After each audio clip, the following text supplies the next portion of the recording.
Hello there. Welcome to this special edition of Happy Times and Places.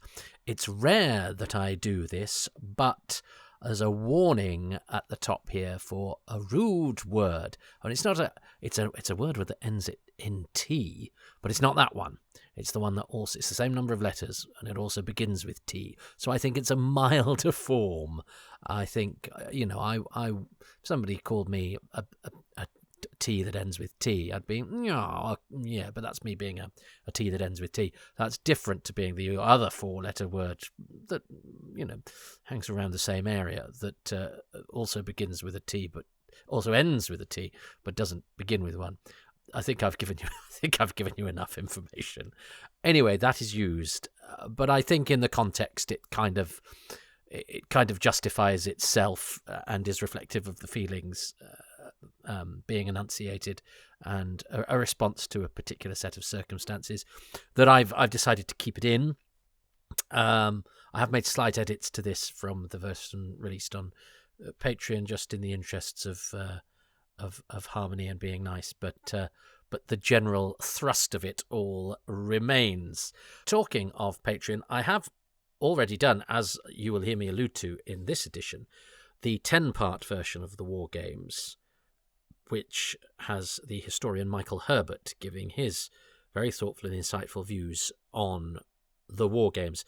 However, because I'm trying to make Happy Times and Places reach 100 stories covered when we get to the 60th anniversary of Doctor Who, although oddly I'm going to be celebrating 20 years of New Who on the 60th anniversary, but why not? It's all the same programme. So I've got a special release for the 100th Happy Times and Places, but I can't get that out in time for the anniversary as number 100 if I release the War Games as 10 episodes. And actually I think it's quite nice for the denizens of Patreonville to have exclusives that remain exclusive, or certainly stay exclusive for a bit longer. So if you want, and I was worried about it because it's a long one, but if you want to hear what I have to say about the War Games as God intended it to be broadcast in 1969, then you can nip over to patreon.com/Toby Haydock, where there are lots of advanced releases and there's lots of extra material. But for now, on Happy Times and Places, the War Games is going to be covered in its new colour version, here with one of the people behind that, which I think is rather a fun and exclusive thing to be having as well.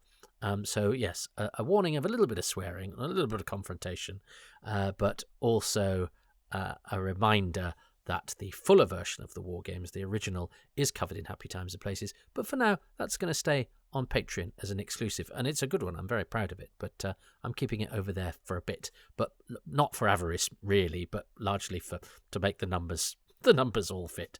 And I'm sure you'll hear it out here at some point, but not for now. Welcome to this special edition of Happy Times and Places, a positively inclined Doctor Who episode commentary podcast in which I, Toby Haydock, ask a friend to choose an example of Doctor Who and their 5 favourite things about it, and then I do a commentary and see if I can alight upon the same things. Hello, Toby, and listeners to Toby's podcasts, of which I am one. I'm speaking to you from Berlin. Appropriately for the War Games in colour, I am behind German lines. In fact, we cut the German scenes from the War Games in colour and felt so sad about it that we put them back in for the DVD and Blu-ray release. An extra 6 minutes of colourised material not in the BBC4 broadcast. The Sonic restored! Lieutenant Luca lives! David Garfield gets a juicier entrance. What I'm saying is, buy it now if you haven't already, from all good DVD, Blu-ray and Steelbook stockists. Anyway, Toby, thanks for having me back. This is my 3rd time on this podcast, 3 appearances, which makes me the David Saville of Happy Times and Places, which makes me the James Bree of Happy Times and Places, which makes me the Claire Jenkins of Happy Times and Places. You can use one of those. This time I'm choosing my 5 favourite things about the War Games in colour. Now, here's the thing. I worked on the War Games in colour. I edited it down from, what was the original, 10 episodes, that's over 4 hours, to a tight 90 minutes. I can't believe it either.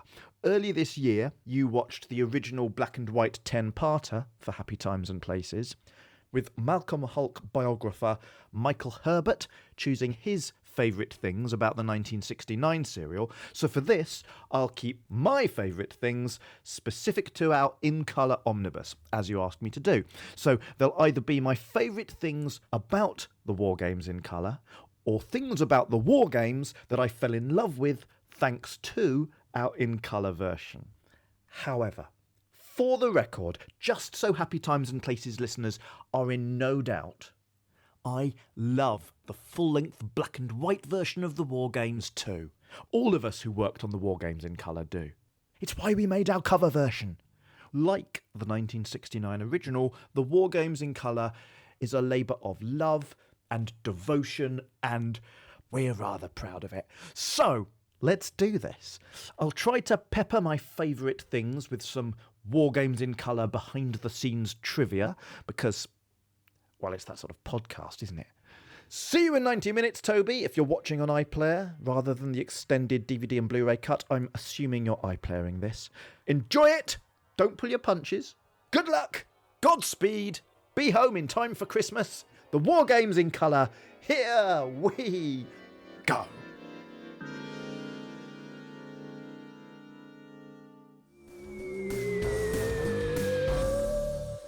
Well, thank you very much, Benjamin Cook, a writer, broadcaster, and the man behind the colourised versions of first the Daleks and now the War Games.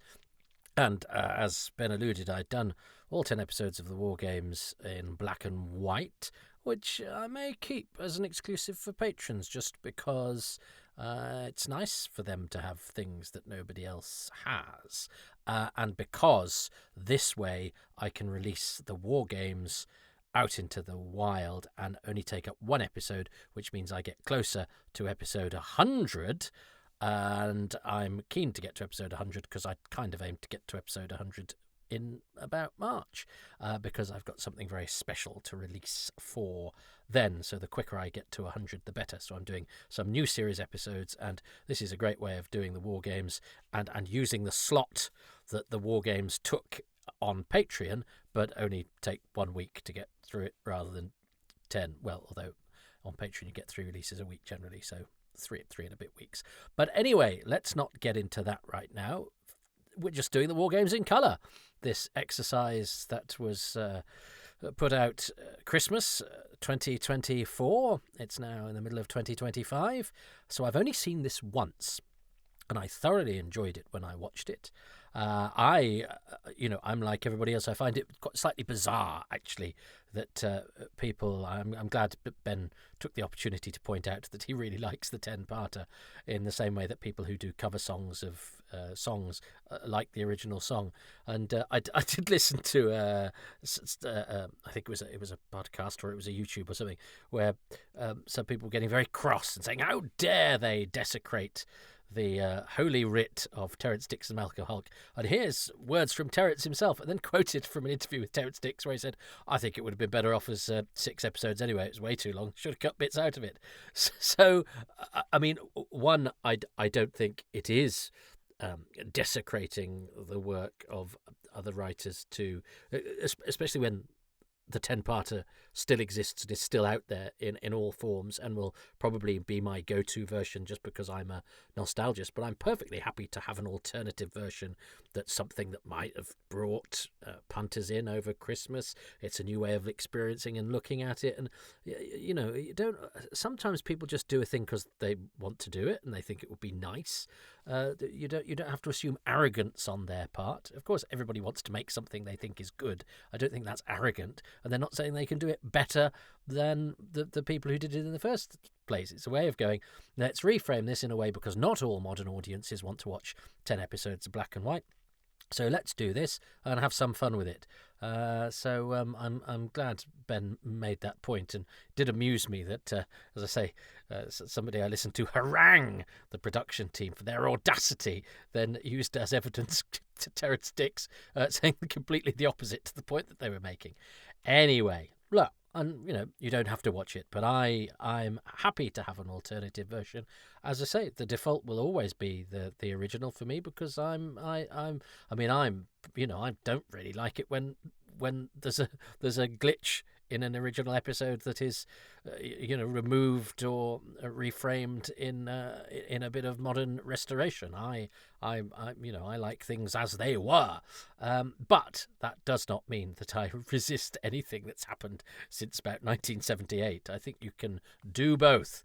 So here I am, about to watch the War Games in Colour, and actually, Ben, yes, I'm going back to the original. I'm watching the one on iPlayer. I'm not watching the newfangled one that you've added 6 minutes to, desecrating the original vision of yourself. No, I know, it's just that they tried desperately to get a few more minutes in, because the running time here it's 1 second short of 90 minutes. They got absolutely all they could in, and I have yet to get the Blu-ray, partially because I do get a lot of things sent to me, partially because I help out on the range, often because I'm on the disc, but also some things because I've helped out, helped them facilitate an intro to an actor, or given some advice. So I quite often get things. So, for example, I bought the Blake 7 season 1 box set, and then I ended up getting sent one, which was very nice. I didn't expect it. I had given some help, but I wasn't sure, and I wasn't going to ask for one because I'm well brought up, and so I got one because I thought, well, it might sell out and then I'll look silly, and I got one. So I thought, oh, okay. So with the War Games in Colour, because I was originally booked to do the commentary. Well, no, they tried to book me to do the commentary, but I was doing something else in London. I mean, ironically, I was in the same city. I was an hour away from where it was done, doing a documentary for Hammer, and I so tried to make it work. And it was the only day that Russell and I think Fraser and Wendy and blah, blah, blah, blah. And it nearly all fitted neatly together, except for the fact that it didn't quite, but it was really close. And so I ended up not doing it. So in a way, I was sort of involved in the process. So anyway, I didn't buy it because partially, I think subconsciously, I thought, oh well, maybe I'll get one because I got a Blake 7. I didn't do much on that, and I didn't. So no, I don't mind buying things. I think it's quite right that I should buy things, and fully. But I did just before I embarked on this, I listened to what you've just heard Ben say, and I thought, but I just check that he's doing the BBC iPlayer one, and he is, because he's tinkering with the vision of the people who did the original War Games in Colour, and I don't really accept the one with the 6 extra minutes because that's not what was broadcast. How dare they? How arrogant to think they can add footage. So no, that's a joy for me. I will, but that's good. So it means next time I watch the War Games in Colour, I can watch the longer version. I'm a bit sad I didn't get to do the commentary because that would have been fun. But anyway, I get to do plenty and I have no complaints. So, the TARDIS lands in the horrors of World War One. The Doctor uncovers a threat spanning galaxies and history itself, but this time, saving the day might doom the Doctor forever. So I would like you, if you are on iPlayer, not if you have a shiny disc, but if you are on iPlayer, you need to press play in 3, 2, 1. It's the Hooniverse logo, which of course I suppose will become something that people get nostalgic about. It's quite hard to think sometimes that because I'm now nostalgic about the BBC video intro and all that, which was part of the furniture when I was discovering Doctor Who, and that this will be for some fans. And we'll get nostalgic about it now. I'd forgotten as well about that BBC announcer. Is that Richard Latto? I think it might be. I've done a BBC announcer. I do it on the Sharda release. So is it Richard? And I will be end up as a subsection in Zat's BBC announcers on alternative versions of Doctor Who stories. So here we are. Oh, we don't start with a title sequence. I'd forgotten about that. So rare for it, not known at all for 60s Who. It has what modern Who has, which is a pre-titles sequence. And, of course, it's this beautiful, beautiful film work, which is very, very gorgeous because, and stop me if you've heard this one before, this beautiful film, which was found in the possession of Chris Hayden, was discovered by the good people of Radio Free Skaro. Stephen then from Radio Free Skaro got in touch with me, and I put them in touch with Peter Crocker, and that ensured that this footage, this beautiful, crisp, clean film, was got back to the UK just in time. I mean, literally just in time to be included, but they, of course, had to colour it. But it looks amazing, doesn't it? And it having it in colour does make it look, well, having it in colour but also having it crisp and clean makes it look very different from the story that I know. And the shirt, Troughton's shirt and Jamie's kilt are much more vividly coloured than I might have imagined, but I'm not against it, and I love that pre-titles. I think that's a really cool thing to do because it's 1960s Doctor Who through a modern lens. That's how we do it, and and it keeps it fresh for those of us that know these old episodes very well, which fortunately I do. It's quite a slightly funkier version of the theme as well, isn't it? And also, fortunately, with Chris Hayden's stuff, was this opening bit, which was really, really grotty on the original prints. And this is as good a version as we could possibly have. But this looks like it was made yesterday, doesn't it? Isn't it fantastic? Gorgeous.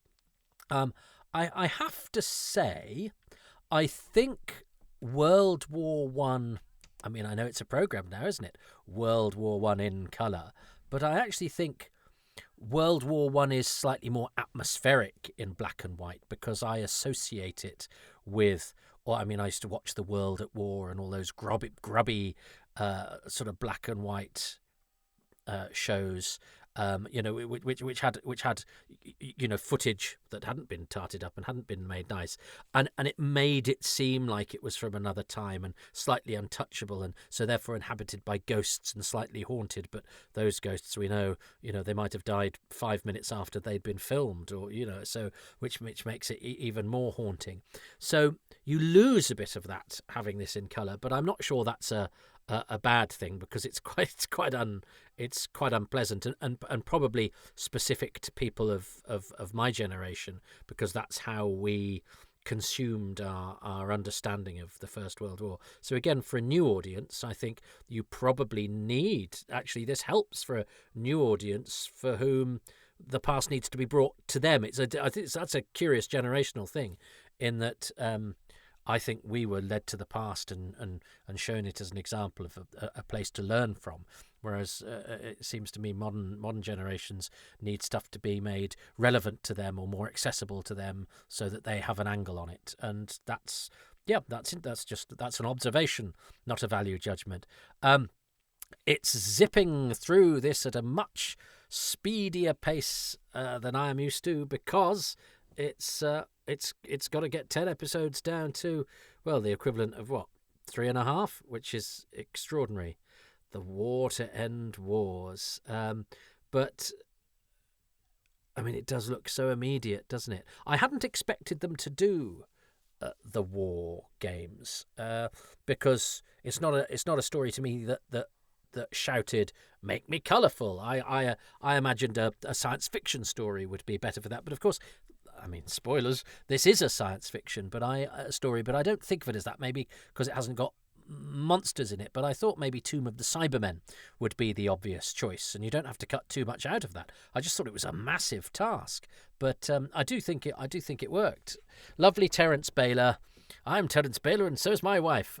Terence Baylor's wife, actually widow now, keeps coming up as a she should be your Facebook friend on Facebook suggestion. Terry Baylor, I knew, and I did him for Who's Round, but I kept in touch with him. He came to see my Doctor Who scarf at the West End. A lovely, gentle fellow, always played upper crust Englishman, even though he was quite a sort of eccentric. Creative with his hands, working class New Zealander, with a wonderful tremor in his voice, Terry Baylor. That really helps him as an actor. And he's in 2 Doctor Who stories, and he's only in 1 episode of each. 1 episode of the Ark, 1 episode of the War Games. I do. And I mean, I have to say, in the original, I think the economy with which this particular episode is told is pretty good, but they zip through this very well, and that they've established, where we are. They've established that no, haven't they? They've had that bit between Carstairs and Barrington where they're not entirely sure of how long they've been at the front, and also, that it's a very dangerous place to be. And here we are in the chateau with the first of our War Games villains, the amazing Noel Coleman, with his lamb chops are much more prominent in colour, aren't they? I suppose they'd have had to have coloured every single individual hair. Well, maybe not.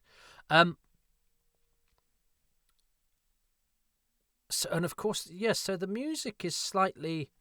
It feels to me like it's a slightly.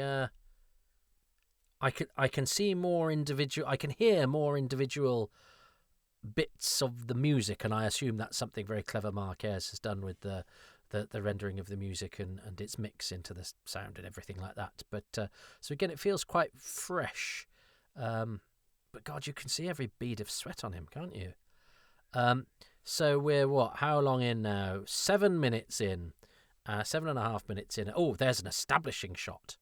We didn't have those in the original, and of course that has to they help because we jump much quicker than we did in the original, and I do recall feeling we lost a little bit of this because they have to truncate this trial just a little bit, and it's already, I think, fairly.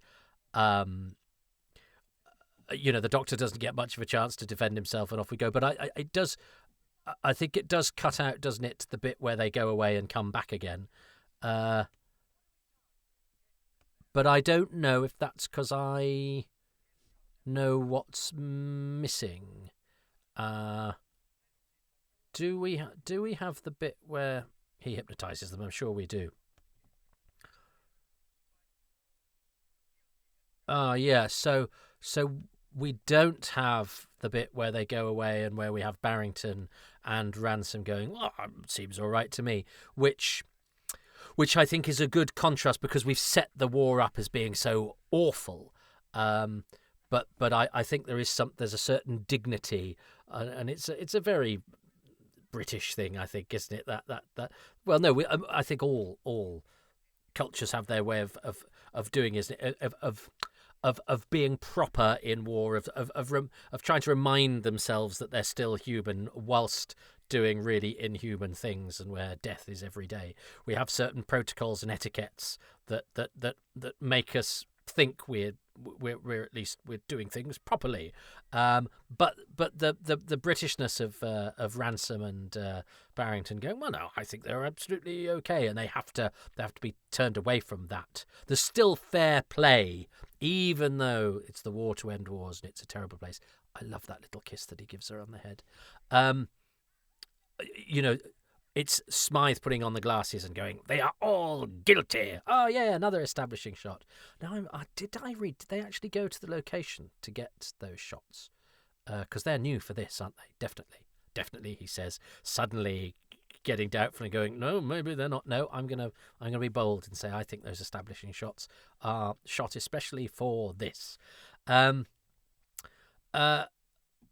So, well, Ben did say so yeah, I think I do slightly miss, but of course, if you're having to truncate the action, I think they do it very artfully there, and there is a bit of back and forth from the cells and back again, and I was quite surprised that this bit stayed in it, because essentially we have an aborted escape attempt, don't we? But I suppose we need to see Zoe seeing the picture. But there are certain bits toing and froing in this episode in particular that I thought might go that didn't, which is intriguing, because of course sometimes bits that look like they're unnecessary actually contain one moment which you have to have for future developments. So it doesn't feel, in places like that, it doesn't feel rushed at all. But as I say, yeah, I slightly miss seeing Smythe establish that even in all this awful warfare, you've got the two other guys being, well, no, we will be nice and decent because we're decent fellows, and Smythe going, no, no, no, no, no, I'm actually worse than World War One. Is essentially what he's saying. But yes, I was quite surprised that this bit stayed in, which is good because I have to say I remember when I first watched it thinking, because things like this were still there, oh, this isn't actually feeling terribly rushed. I'm never happy with that line delivery because he should only deliver that line like that if the Doctor said it's time to go, and he didn't, which is a shame because Hubert Rees is usually an actor who's very on point. Now this is also more of the, because when the film was first discovered, this beautiful pristine film, we thought, I think it was only the stuff from episode. Oh, we thought it was the stuff from episode 1. So.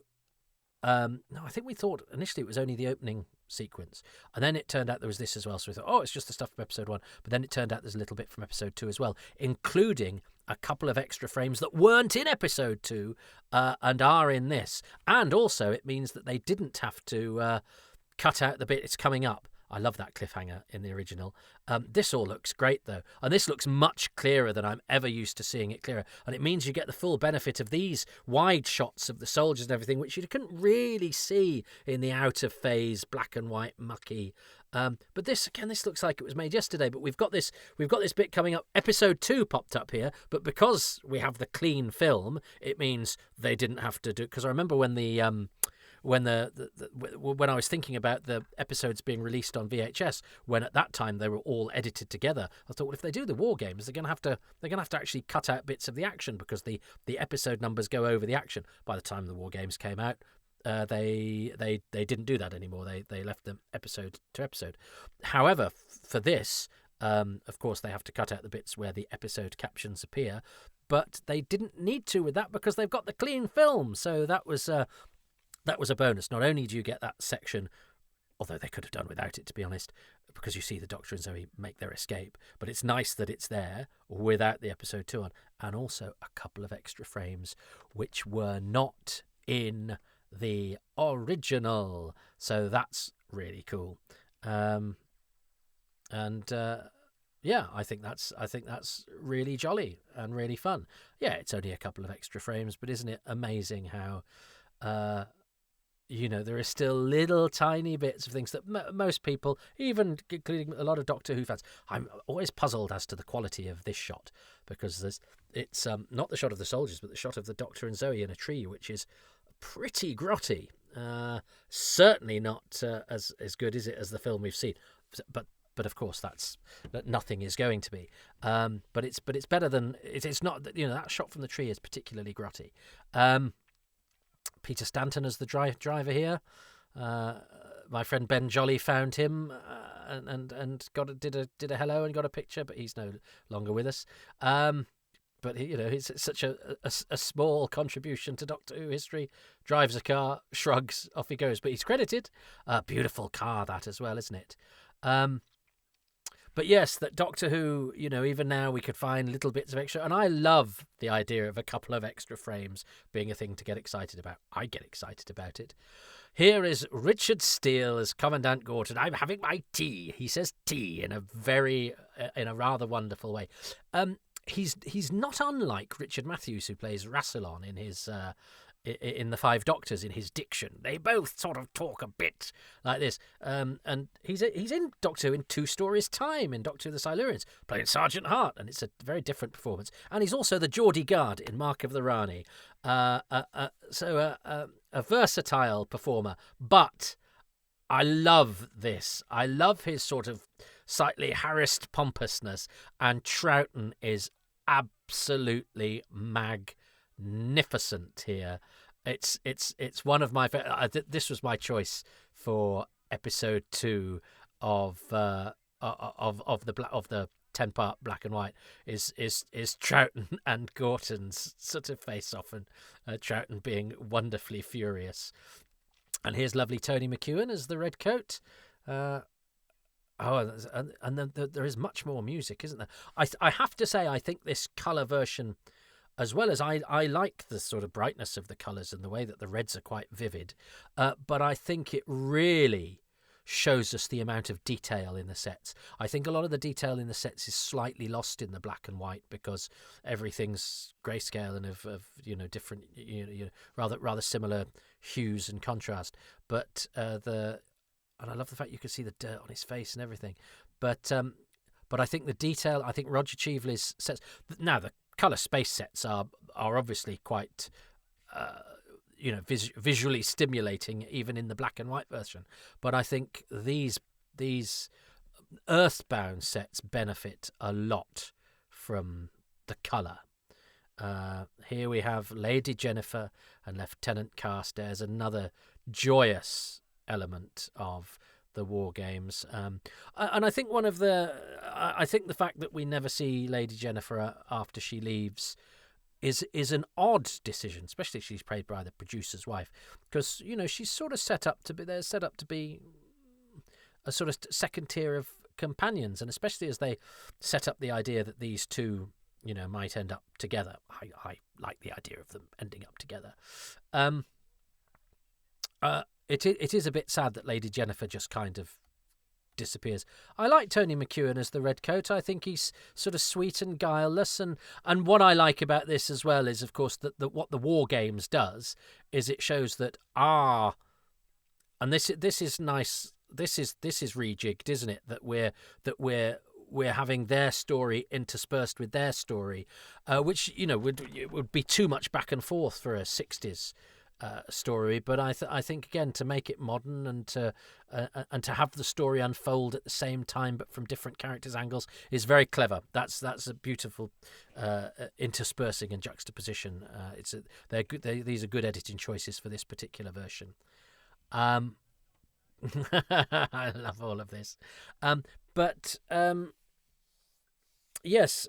Oh no, I think. Oh yeah. So that's a great thing about the War Games with the Redcoat is that that sort of uneasy alliance between Jamie and the Redcoat shows whatever the fight of the day is, whoever your mortal enemy is today. Actually, if you need to get together in order to battle a greater enemy, your differences are soon shown up for what they are and can be overcome. There's not enough people. I love the look on Wendy Fadbury's face when she smiled. I've not really concentrated on that before. I think because you're concentrating on the vase of flowers and the look on Richard Steele's face, but the look on Zoe's face when she smashes it over his head is absolutely delightful. I love Wendy Padbury.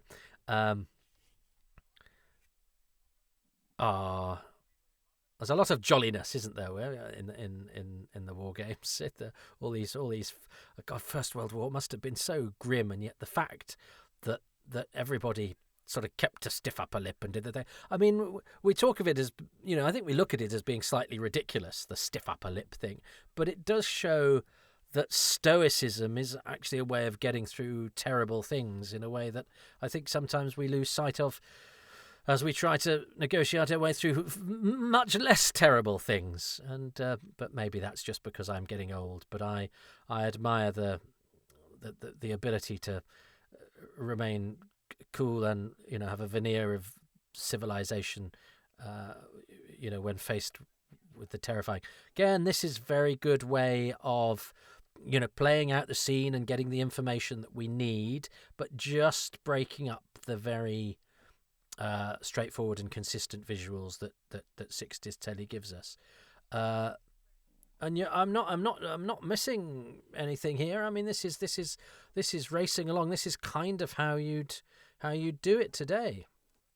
And I love 60s Who. I love the more languid pace of old television, but I have absolutely no objection to this. I don't feel we're missing. I mean, I love the hello chap who they have to tie up when they're trying to blow open the safe and do all of that stuff. And we don't get him here, do we?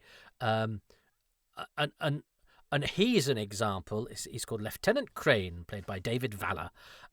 He is an example of. This is great music too, because this is new. This is new music, isn't it? Yeah, this is Mark Ayres doing a slightly more modern, but using the same refrains. It's a slightly more modern arrangement of the Simpson theme, but it's. I think the music here works much more consistently than in the Daleks, where in Colour, where I felt it was a melange of different styles of music, and it needed the amount of music it did. I don't think in order to make it trot along and to bridge some of the cuts and everything, but it didn't all strike me as being from the same wheelhouse, as it were, as Tristram Care is, very discordant and wonderful.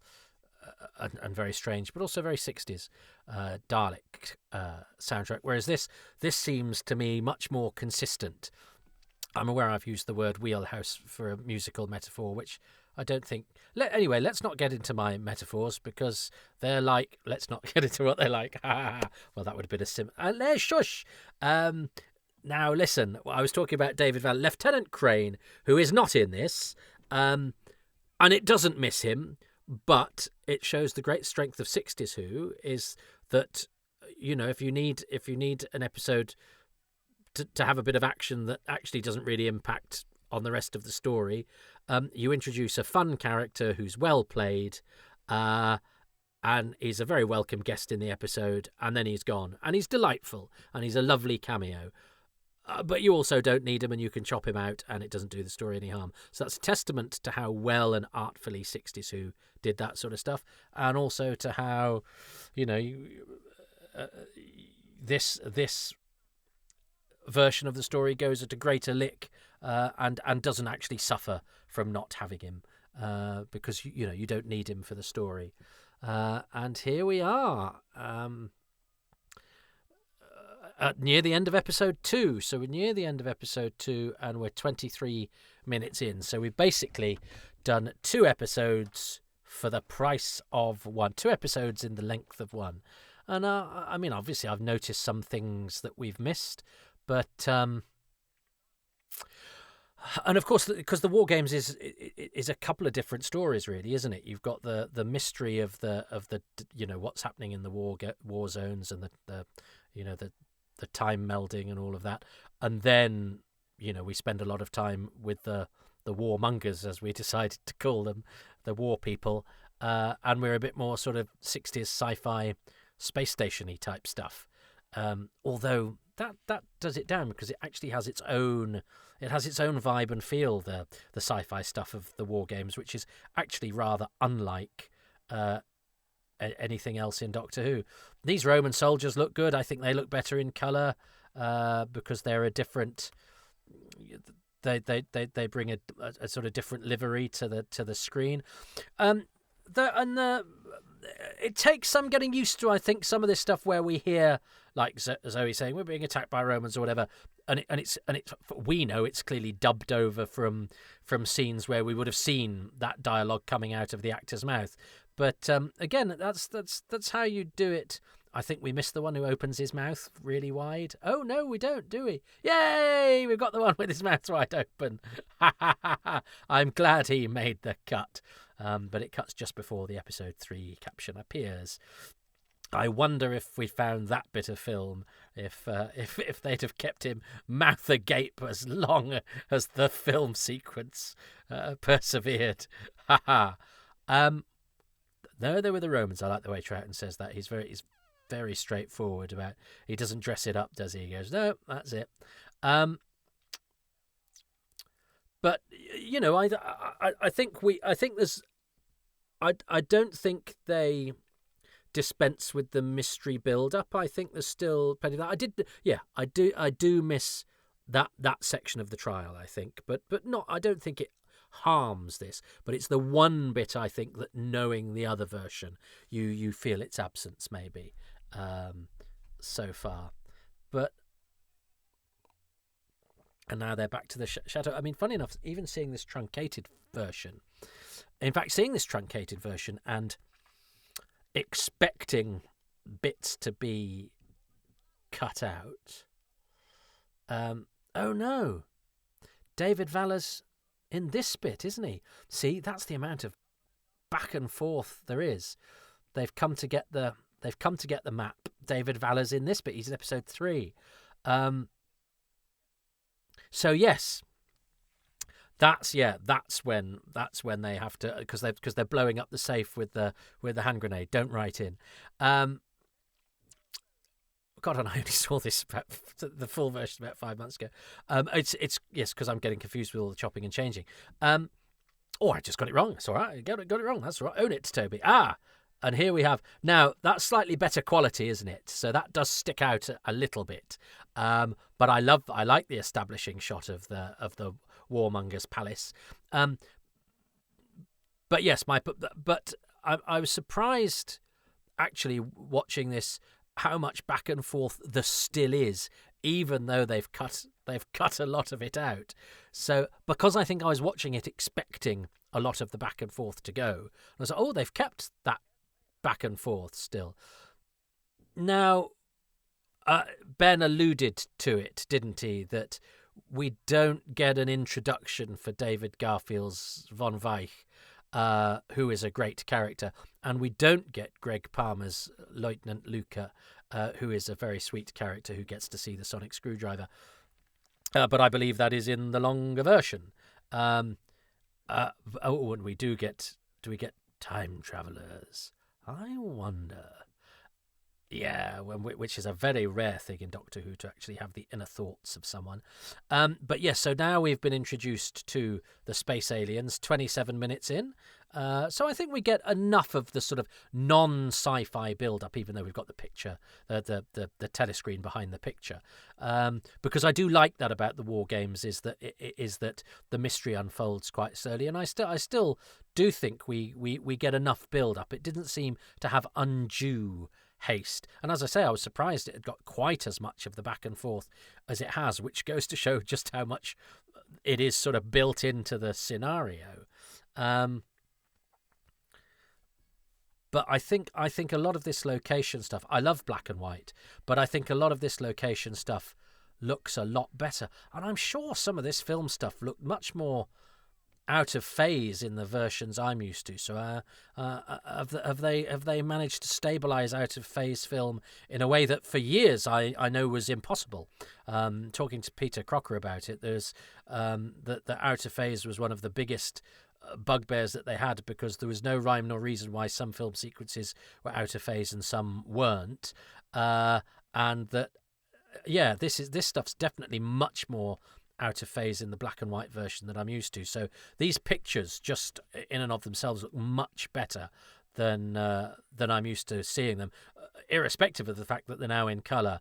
But I think I love black and white, and as I say, I think the World War I stuff with the barbed wire and everything is slightly more haunting in black and white. But I think all of this stuff really benefits from being in colour. It's much more exciting and vivid. Where's Lieutenant Carstairs? Oh dear, she says. Yeah. Ah, that's so sad. And actually, Carstairs and Lady Jennifer don't see each other again, do they? In the whole of the story, which is odd considering they get married and live happy ever after. That's what I've decided. So, I mean, yes, again, in an ideal world, I think you'd have had an introduction to Von Weich, but he's such a strong character, and you get the impression, you know what's happening here. You know that General Smythe is an alien commanding the British troops, and so now we've got this other guy who's reporting to the aliens, so he's clearly the German equivalent. Okay, so the commanding officers are inhabited. That role is taken by one of these peculiar aliens. So it's clear, but it does mean you have to make a bit more of a leap than you would in the original. But I don't think it's unclear. And I think one of the complaints about Modern Who sometimes is that it beats viewers over the head. So I don't think we can have a problem with saying, well, you should pick that up from the evidence. The painted backdrop slightly slightly more obvious because but it's actually not a bad painted backdrop. And again, I don't think it's really to the detriment. But yeah, I think you can see it's a painted backdrop a bit more than maybe you can in the original. And it's nice to see a Sid Rat in colour.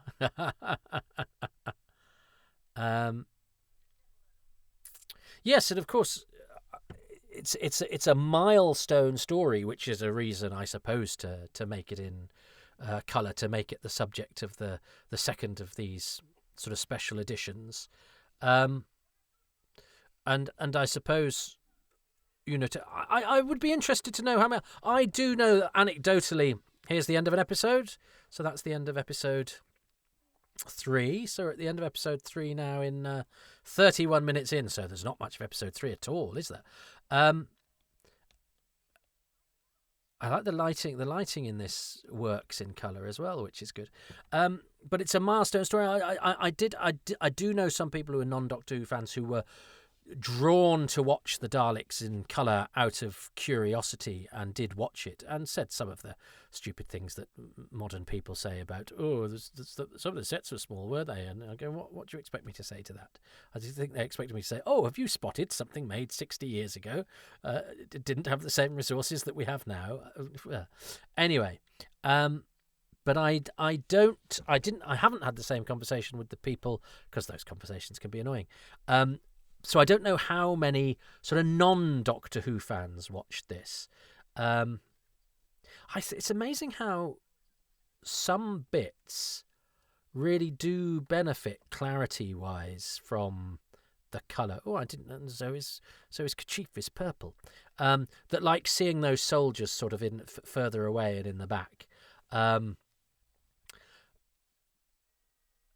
I think the plastic sheeting maybe doesn't benefit as because black and white can hide a multitude of sins as well. So where we sometimes have fuzziness in terms of clarity, I think sometimes you can have too much perspective, as a great man once said. I do quite like the fact that even though it's the War Games in colour, the warmonger people have black and white tellies. I like the idea that in the future somebody's going, I've managed to make the archive of General von Weich's communiques. I've managed to restore them to colour. People go, how dare you? But that works very nicely. Vernon Dobchev. When we were talking about the commentary, I did moot that maybe we should get Saville and Dobchev because they're not on the original War Games disc, because there was let's not get into that, but basically you've got the same people on the commentary as on the documentary, which I think was a wasted opportunity. Now, Saville had a bad experience at a Doctor Who convention. I think he was not paid, was one of those ones, and that put him off Doctor Who involvement for life. So I thought maybe doing an official release might bring him round to our way of thinking. And Dobchev, just because he is the patron saint of the acting profession. I don't know if you knew this.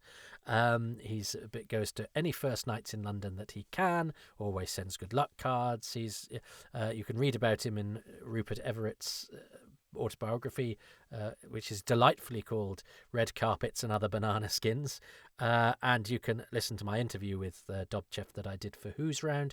And in fact, on my Patreon, I've got the longer uncut version, because when I was doing him, I'd been told that podcasts should only last half an hour.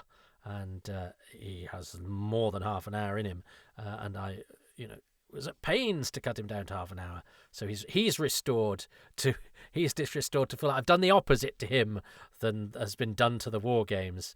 Is that I've put all the padding back in. It wasn't padding; it was all gorgeous. And that's on my Patreon as well. I like now that I think they used Roger Cheveley's colour slides, didn't they? Roger Cheveley had taken some colour photos. Roger Cheveley, the designer, went on to be a television director. This is his only Doctor Who as a designer, and I think he shoots off before episode 10 and leaves his assistant to do episode 10 because he'd got another job. But Cheveley became a director of things like Secret Army, But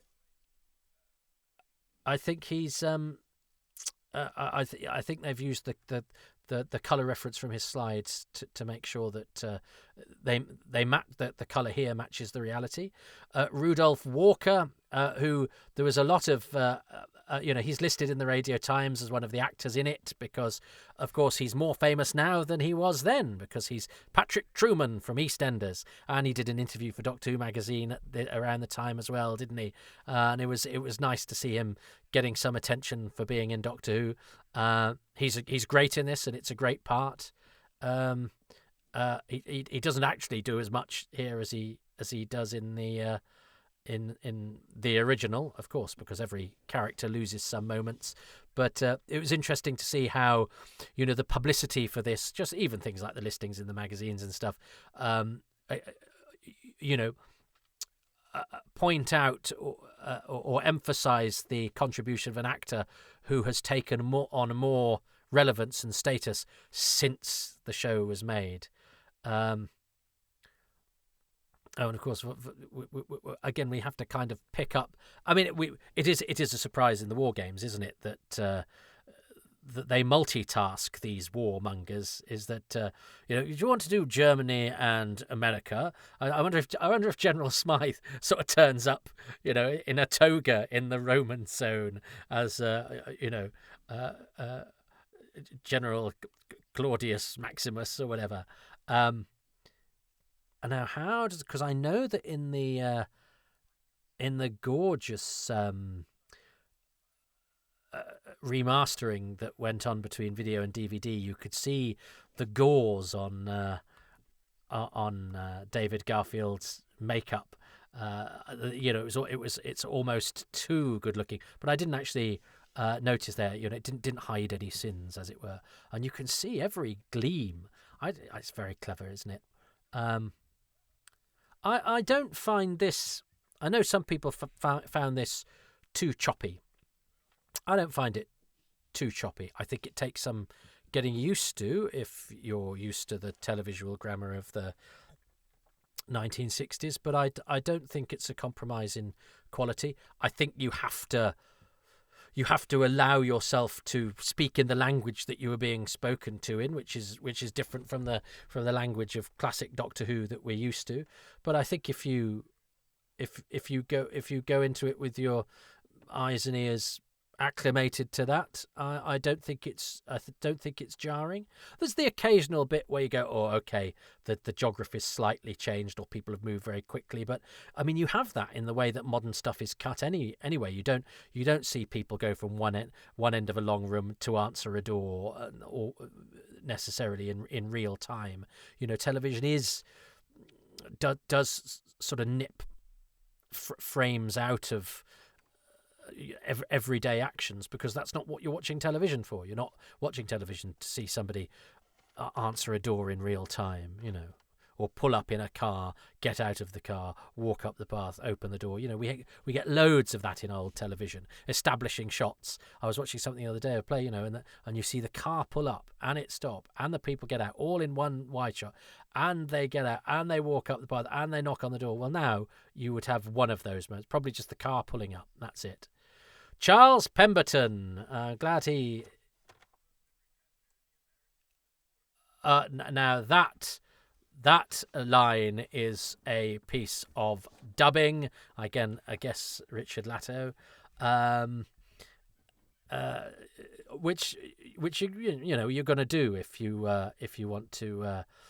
If you want to tighten it up, and you might have to cover it with a line, a bit of ADR. I mean, they do that in modern television all the time.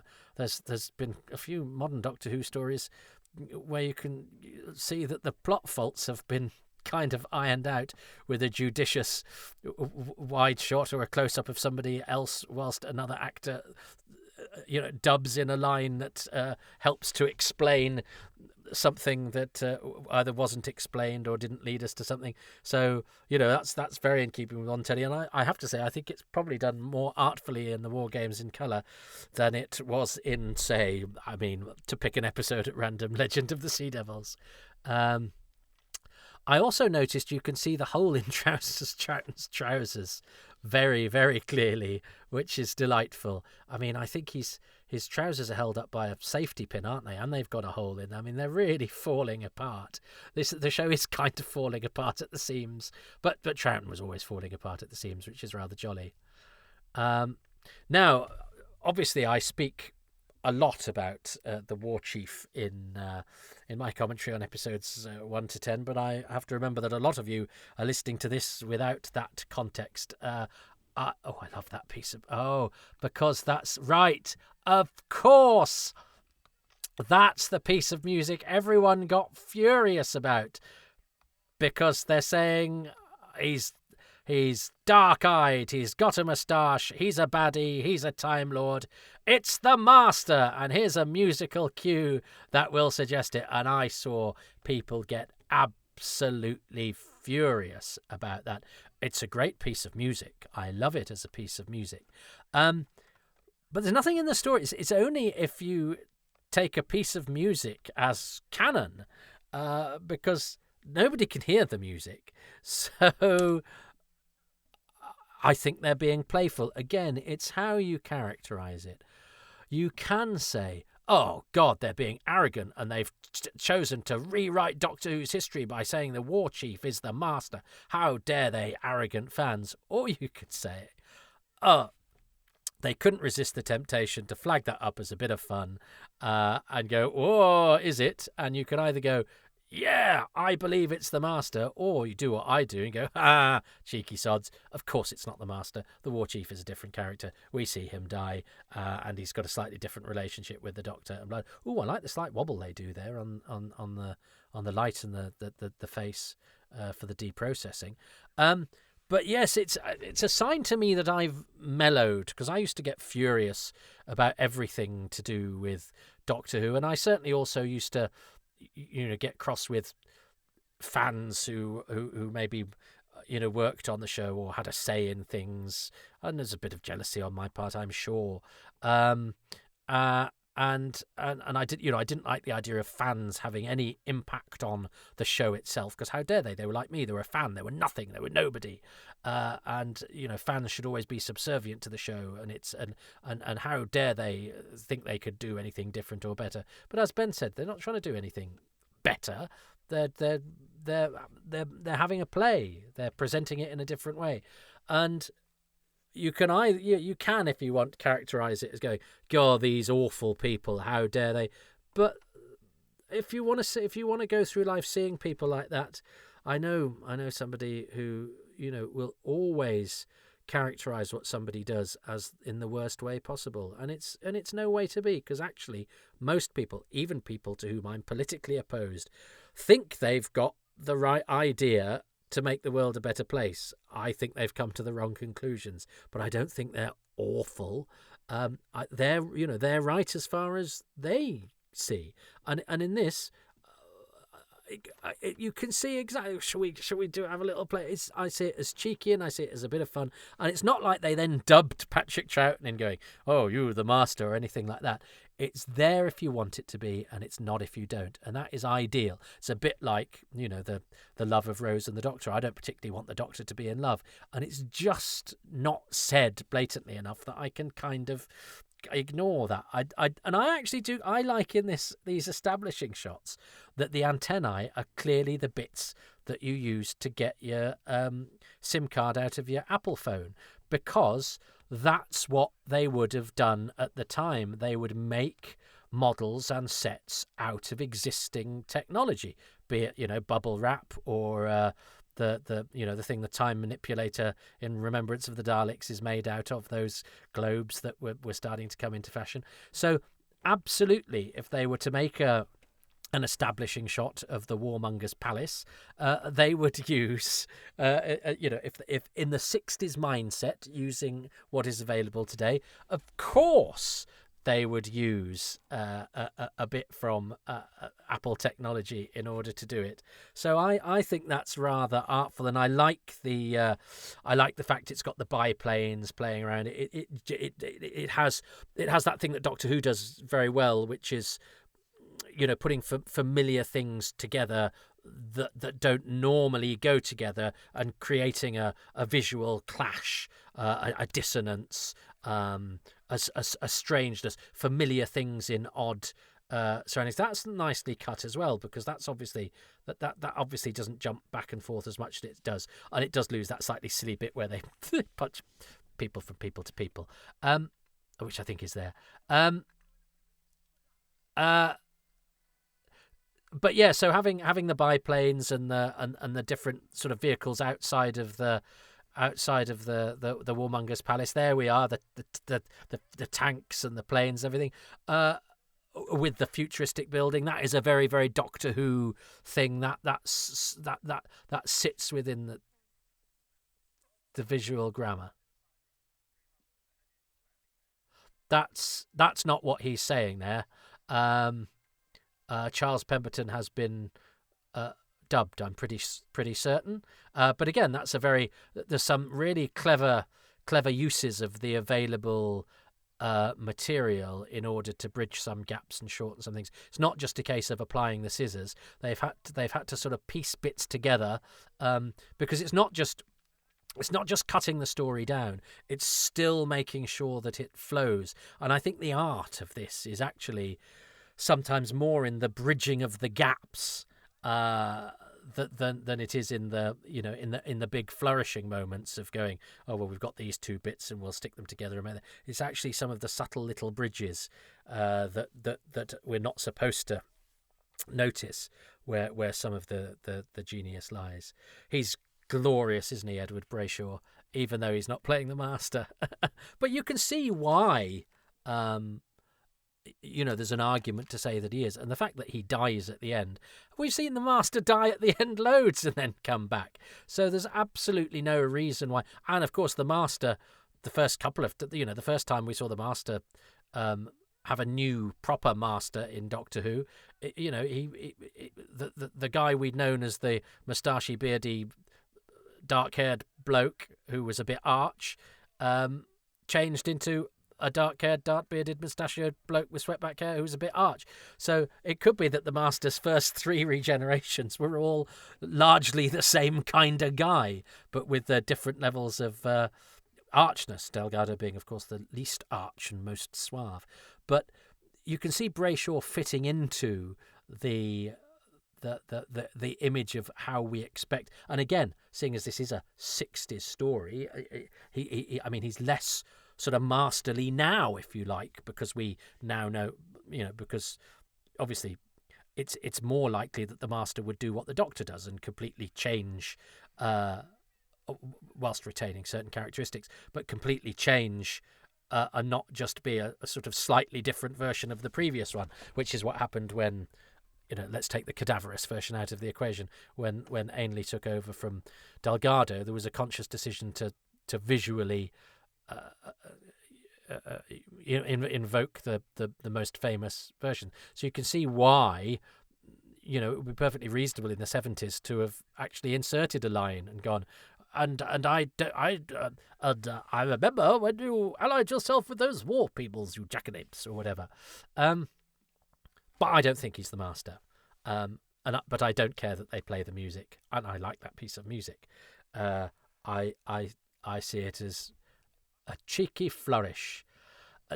I like these shots because they're quite in keeping with the visual grammar of I grew up in the late 70s, early 80s, where you would occasionally get shots of the TARDIS spinning around in space. So that Sidrat is very much in keeping with what I fondly remember. Although it's quite CGI, isn't it? It's obviously more modern looking. There's a lot of these high shots in this Control, which seeing them all edited together. Oh, that's a brilliant way of introducing the Warlord from David Maloney there. That lovely high shot that then comes down in order to take everybody in who's at the entrance. Philip Maddox got red glasses. Of course he has. Ha ha ha. He's terrific, isn't he?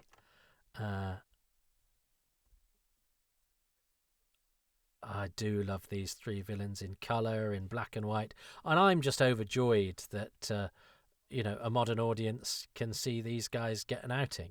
And I do feel there's a bit less, isn't there, of the security chief and the war chief's acrimony.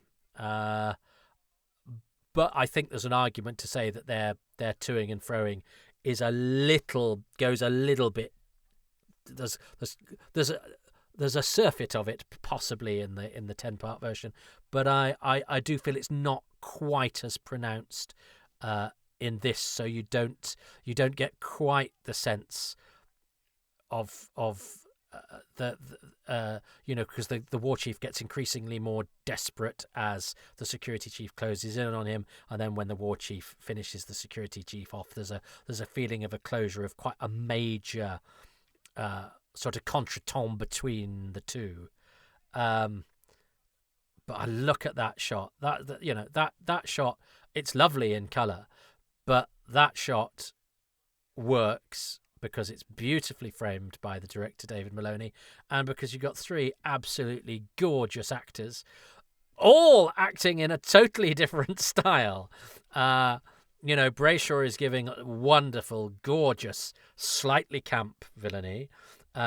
James Bree is is acting on a different, not only a different planet, a different universe from most members of HT&P, anyone who's ever invoked the god of Thespis.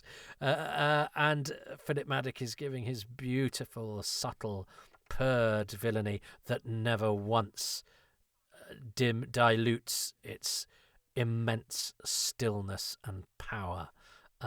Absolutely great. Oh, look, you can see the broken windows. And it's nice. It's nice that we get back to see Smythe get finished off, because he's a worthy villain. It's the war games. We are spoilt for the amount of villains that we have in this story. So that's slightly. No, I think.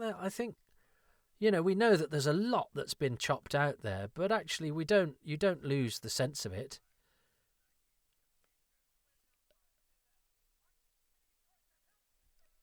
And I think the fact that again it's in colour. I do like the ragtagness, of the rebel troops are all people with different uniforms, and again I think that is slightly clearer. With it being in colour. There we go. General Smythe is dead, but it's Smythe. I'm glad that line's still there. That's really horrible. Look at the way that Maddock is slightly leaning on the panel. He's so good, isn't he? He is so good. Look at that little smile that he puts, and there's that bold decision, isn't there, to have the dialogue from a scene carry on into the next one, but it just tightens it up. And I mean, and this is all new additional music, isn't it? But it doesn't feel too hurried or rushed to me. And I thought a quick pace might clash with the fact that the camera work is not as pacey and fluid, and certainly not as many close-ups as you'd get in modern television. But I think it all chops together really, really nicely. Another establishing shot, beautiful. It's I forget. I'm getting rather blasé about the fact I'm watching it in colour now, as if I've seen it like this all the time. I mean, it's amazing how it does make the people come alive, I have to say, in a way that black and white gives one a slight distance, a slight detachment, which I like. I mean, I love black and white, but this, I think there's something rather fascinating about how it makes these, in some cases, long dead actors seem immediate and with us right now. I love this time tunneling. I always think of there was a cast picture of the actors from the Time Tunnel, which was an American series that I only think I saw a couple of episodes of. But they were in front of a wall that had those sort of circles that Roger Cheveley's put on this set. They're really digging into this. He's the master music motif, aren't they?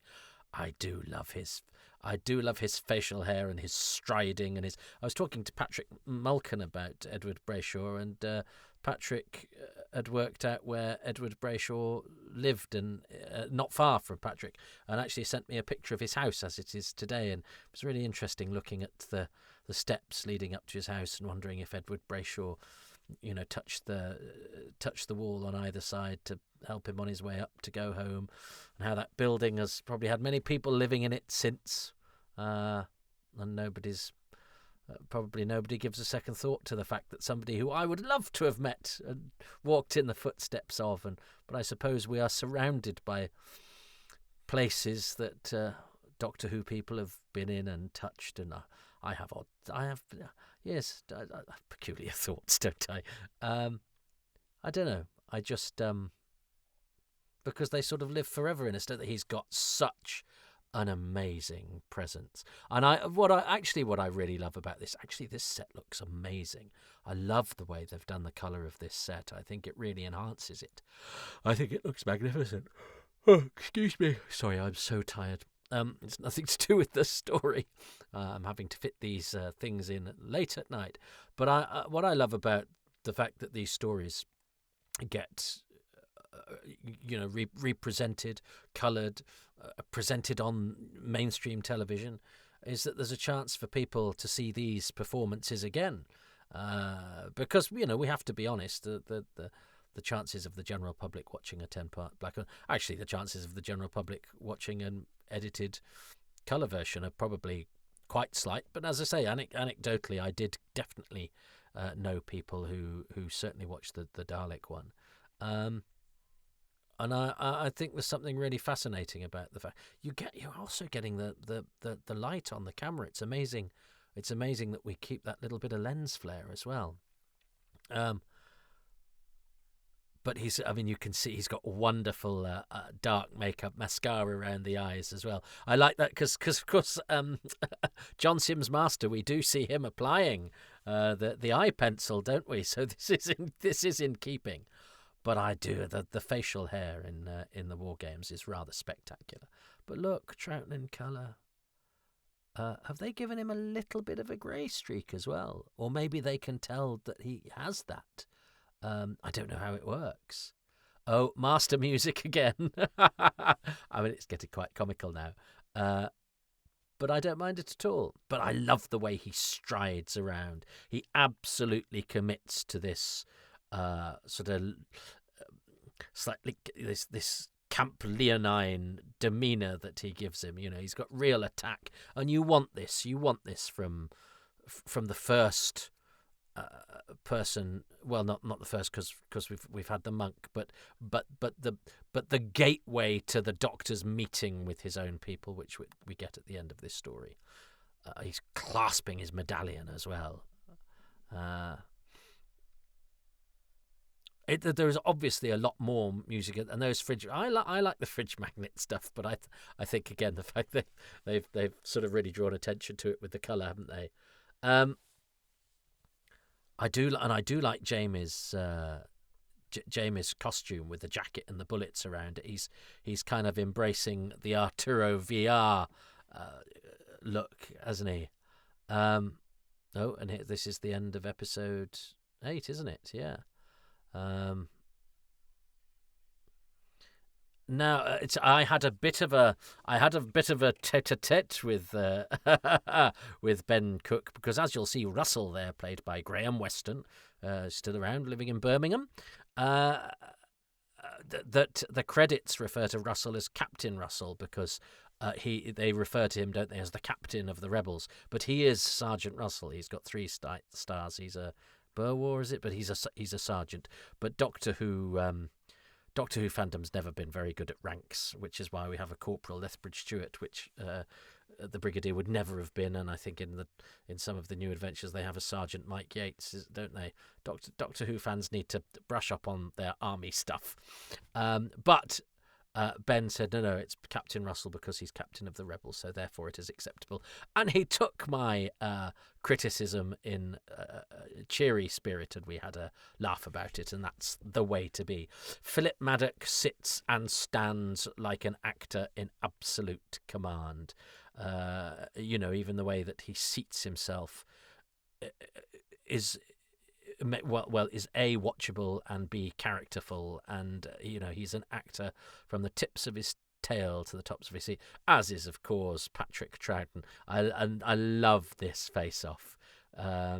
He's kind of tested Troughton, and Troughton's gone, no, I'm gonna carry on this facade, and Maddox sort of goes, well, yeah, okay, but I'm going to be fairly transparent in the fact that I might not believe you. Obviously, characters like Russell and characters like Arturo Villar do not get their introductions in the same way that we don't get the introductions of the David Garfield's character. We don't get David Garfield's character's death either. I believe Private Moore and Von Reich have their face-off in the extended disc version. Because I was thinking, 6 minutes extra, I think. Oh, if only they'd been given the 6 minutes they wanted. A minute of screen time is an awful lot. So I'm looking forward to seeing this director's cut when I pay for it on Blu-ray. I love the way that Jamie and the Doctor have this understanding between them. I think it's delightful. Yeah, so 6 minutes of screen time is actually quite a lot, but too much for the schedulers, which I think is a real shame. And as I say, I know they tried to get as much out of it as they possibly could.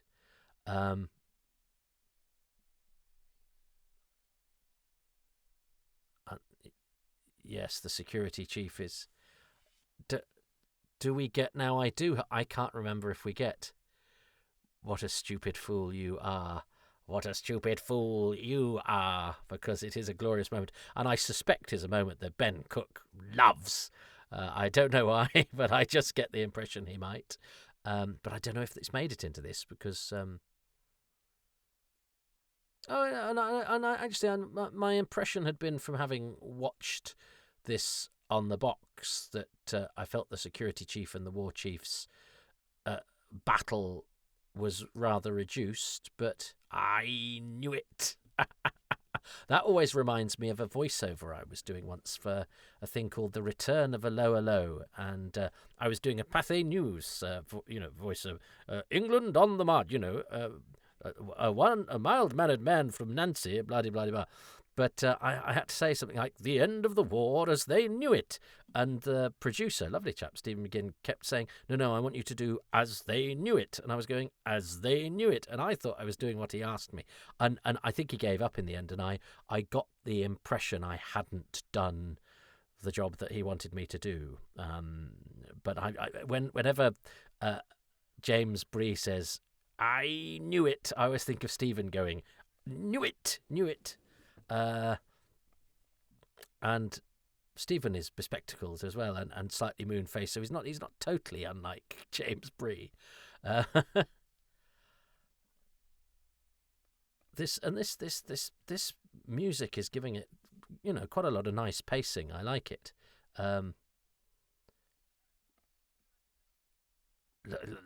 Look! I mean, he's right. He's got excellent. I think he must do yoga or something. Edward Brayshaw, because he's really giving it some with the way that he sort of crouches when he's grabbed.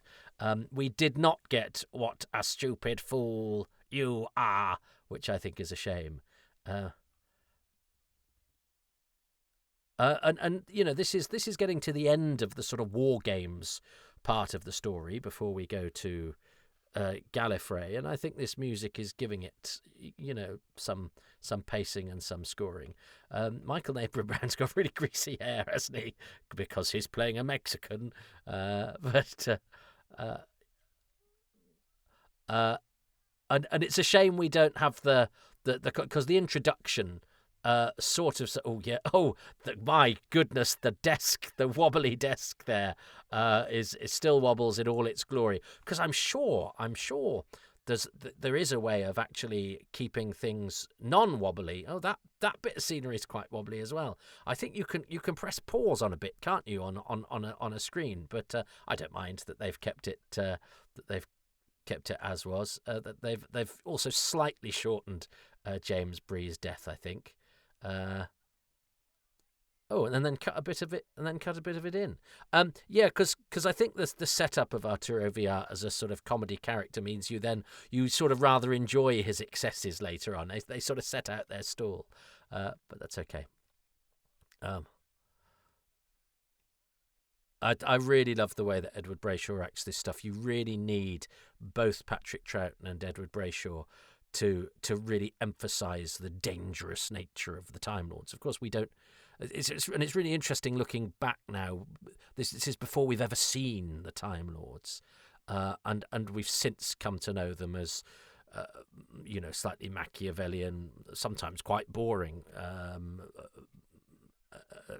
Sometimes rather sort of cliched men in robes. But here, when they're this unknown, unseen presence, all of the drama here is relayed really by these two actors, Brayshaw and Troughton, and of course, this actually they don't spend that long, because we don't really hear about the Time Lords till midway through this story, really, but it's enough for this moment to feel like, okay, this is giving this Doctor his enough of a nemesis in order to herald the end of an era, even though within the history of the show, the show is being watched by fewer people, and that you've had 16 weeks with no monsters. It really needed something to give it some epic punch, even though as a show it wasn't hugely talked about by this time. Love this effect, and it looks great in colour. It looks really fabulous. It is amazing seeing these actors looking so real. Seeing Troughton's knee sticking through the hole in his wonderful trousers. I would suspect those trousers got thrown away as soon as he'd left the part. Well,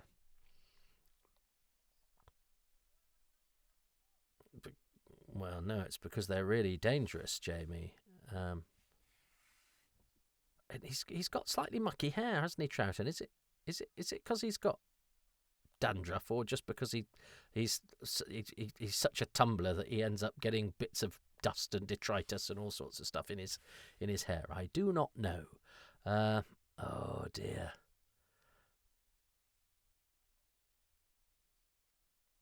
Yes, this is a wonderful face-off between. I do think it's a great strength of the War Games that it escalates its villainy from Noel Coleman to David Garfield to James Bree to Edward Brayshaw to Philip Maddock, and they all give different studies in villainy. It's Doctor Who always relies on monsters, but I think this story really does well with its different levels of villainy and the actors that it chooses, because they're all absolutely terrific. But I love the physicality of Edward Brayshaw, especially as I was used to him as Mr. Meeker from Rent-A-Ghost.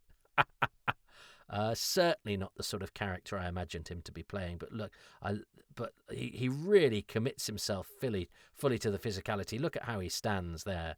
And David Maloney doing this. That's a good shot. I'd forgotten about that shot. But he really commits to the death as well. David Maloney really likes giving people long and painful deaths, which looks slightly. You wouldn't have people die. There's a bit of a cliche, isn't there? I think there's a Naked Gun where somebody keeps pressing something and keeps pressing buttons and doing things as they die, and sort of lengthy, protracted, drawn out deaths are a sort of staple of comic films now. But you can see why. you can see why what Maloney is after, and I think within the context of the time. That's the one where the punch and the punch and the punch happens. I get confused with my War Games punch-ups. But you can see what Maloney is aiming at, even though it's slightly dated and you probably wouldn't do it like that now. It is actually, for sort of children-friendly television, it's horrific. It's saying, look how painful and agonizing these deaths are. And he does that with Dalek deaths in Genesis of the Daleks. If you think of, Ronson's death in Genesis, and a lot of that sort of big Thal massacre where people grab themselves all over and grab their eyes. He's aiming for the same sort of effect in this. Look at Maddock just leaning, keen-eyed, intense, but his body language is more languid, while his face is intense and alert. Maddock is such a fine actor. He really, really is.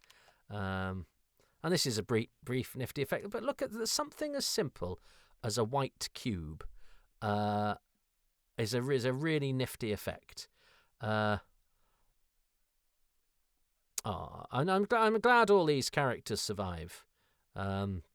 Russell and Arturo, but of course we have to remember. I think I mentioned it in the longer commentary that Carstairs, Russell, Arturo, they're all sent back to their own time where they're in the middle of a war and might die within the week. It's pretty horrible. This is so good. Oh, they're coming. Oh, I love this. I love that. The Windsor. He sells all of that so good. And now we lose Carstairs. I do hope it would have been nice to have, because I suggested, as I think I mentioned before, that we try and get David Saville in to do the commentary in order to reacquaint him with the world of Doctor Who. He's retired now as an actor. He's friends of an actor. I did some stuff on the Out of the Unknown box set with a Canadian actor called Clive Endersby, who's now a writer. And actually David, who's also in and Out of the Unknown, came and picked up Clive from the commentary, and I did mention to him, could you maybe sort of make contact? But and he said, he'd chat to him. Troughton's got his Troughton's trousers are sewn up there, so obviously on film they've had some attention. But obviously this film stuff is done 2.5, nearly 3 months before episode 9's in the studio. This is quite clever in that trying to, you've got to shorten the running time as much as you can, but to emphasize the sort of time bending actions of the Time Lords, to just do that fading. And this of course, and they're cutting is because you need to cut out the episode 10 caption, which takes place as they enter the TARDIS. So you needed to see them coming in and activating the TARDIS controls, but you couldn't have episode 10 appear halfway through that sequence. So they very artfully sort of done these sorts of time jump things. So that's very clever, Ben. Well done. I think that's a very smart artistic decision that gets over a practical situation, different from the way they managed to solve a similar problem in episode 2, thanks to the returned film. How exciting! And this is all major stuff. This is, watching this when I was watching the episode, I was having wondered why, it's obviously, yes, it's Troughton's last story, but I think it's quite easy to forget when one is so used to the vast history of Doctor Who that even landmark stories, the landmarks you take for granted because they're the things you learnt when you were 7 or 8. So I've always known that the War Games is Patrick Troughton's last story. And it's only sort of watching it afresh when you get, Troughton explaining why he ran away and who the Time Lords are, and all that you think, oh no, this is vital new material. This is epic, important stuff, which an old fart like me rather takes for granted because it was ancient history. It was history before I was born. But in the great unfolding narrative of Doctor Who, this stuff's vital. It's of great import.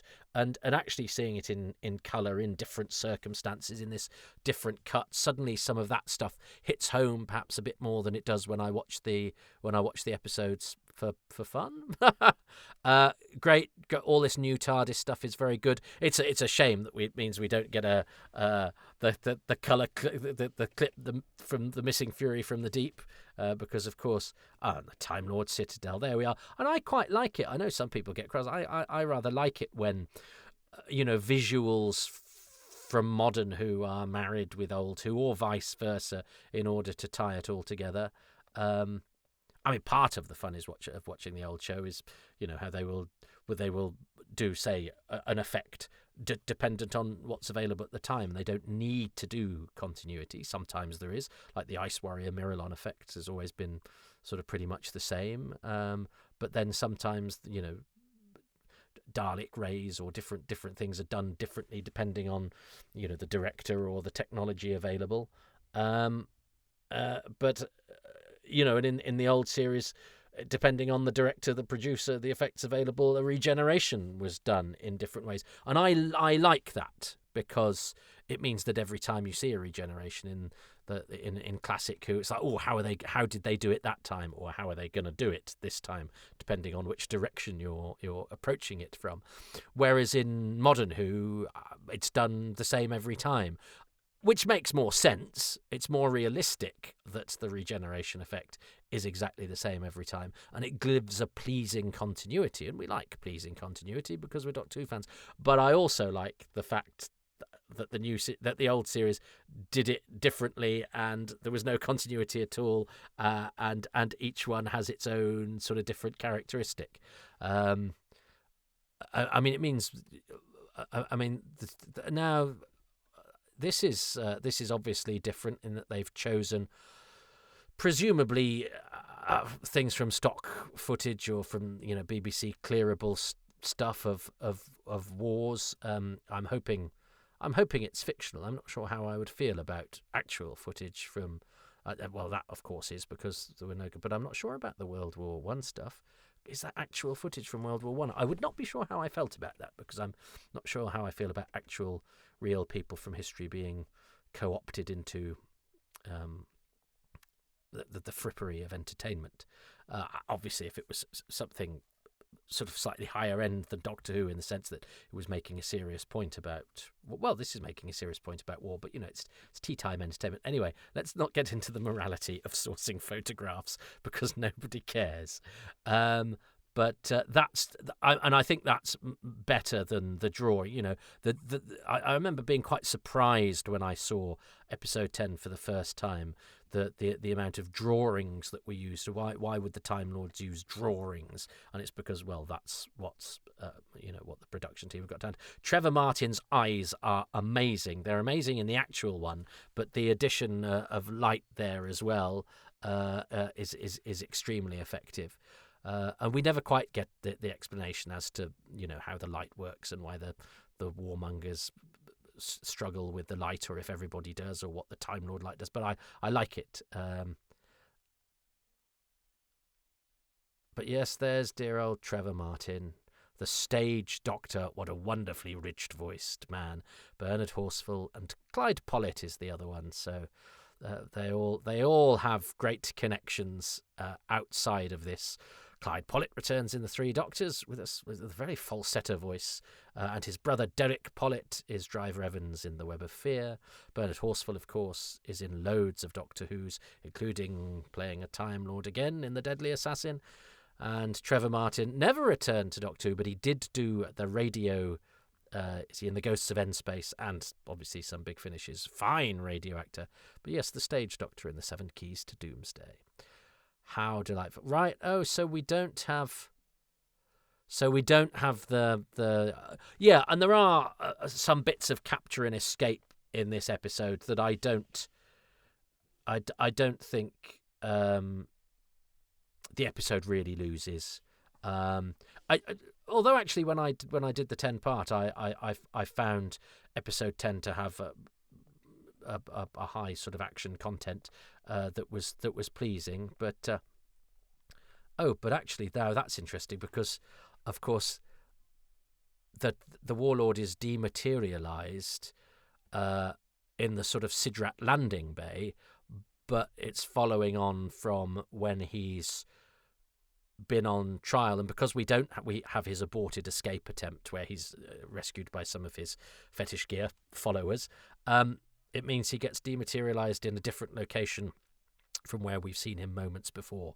So that was a bit of a continuity issue, wasn't it? Oh, Jamie and Zoe. And of course, the rather sad thing, and I mean, I think this is so sad, but I am over the moon that Tales from the TARDIS has restored Jamie and Zoe's memories, or shows us that Jamie and Zoe did not lose their memories. I love the look on Wendy Padbury's face here. Oh, well, only as holograms in the Five Doctors, I'm afraid. I love and I love the way Troughton speaks like he's reading a children's story to people when he's being sweet to his companions, because he does become a sort of children's hero again. And I love the way they all wave. It makes me so sad. But it is a very sweet send-off. Unfortunately, of course, you then have to have some extra business with Troughton. So, quite often the companions leaving is the last scene, but we've got to get rid of the Doctor as well. Everybody. It's a clean sweep, but why? Why have you destroyed all of Patrick Troughton's, all of Zoe and Jamie's adventures? But it's nice that we get to see Claire Jenkins. Oh, I hope somebody she knows was watching it and said, Claire, you've been repeated, and did you know that nobody knows where you are? Get in touch with the BBC. They've given her very blue eye makeup, haven't they? Very blue eye makeup. It's sort of the Wheel in Space eye makeup regime is similar to that of those of Seabase, the Seabase in Warriors of the Deep. There's a serious business with your eyes when you're working in space and under the sea. And this is where we see Jamie return, isn't it, into a perilous situation that makes the Doctor jump with joy. But this stuff looks great, doesn't it?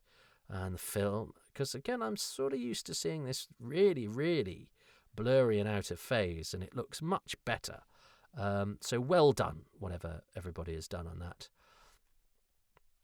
Yes, James now James, from being sort of amusing, sort of winningly thick sidekick to Doctor Who, he's now back to being somebody who has to butcher people in order to stay alive. But yes, those drawings obviously were a bit of a sort of production compromise. And this Gallifrey stuff all looks excellent, and it gives us a chance to do an edit that might otherwise be awkward. So that's very well done. I think all those establishing shots have been really, really very well handled.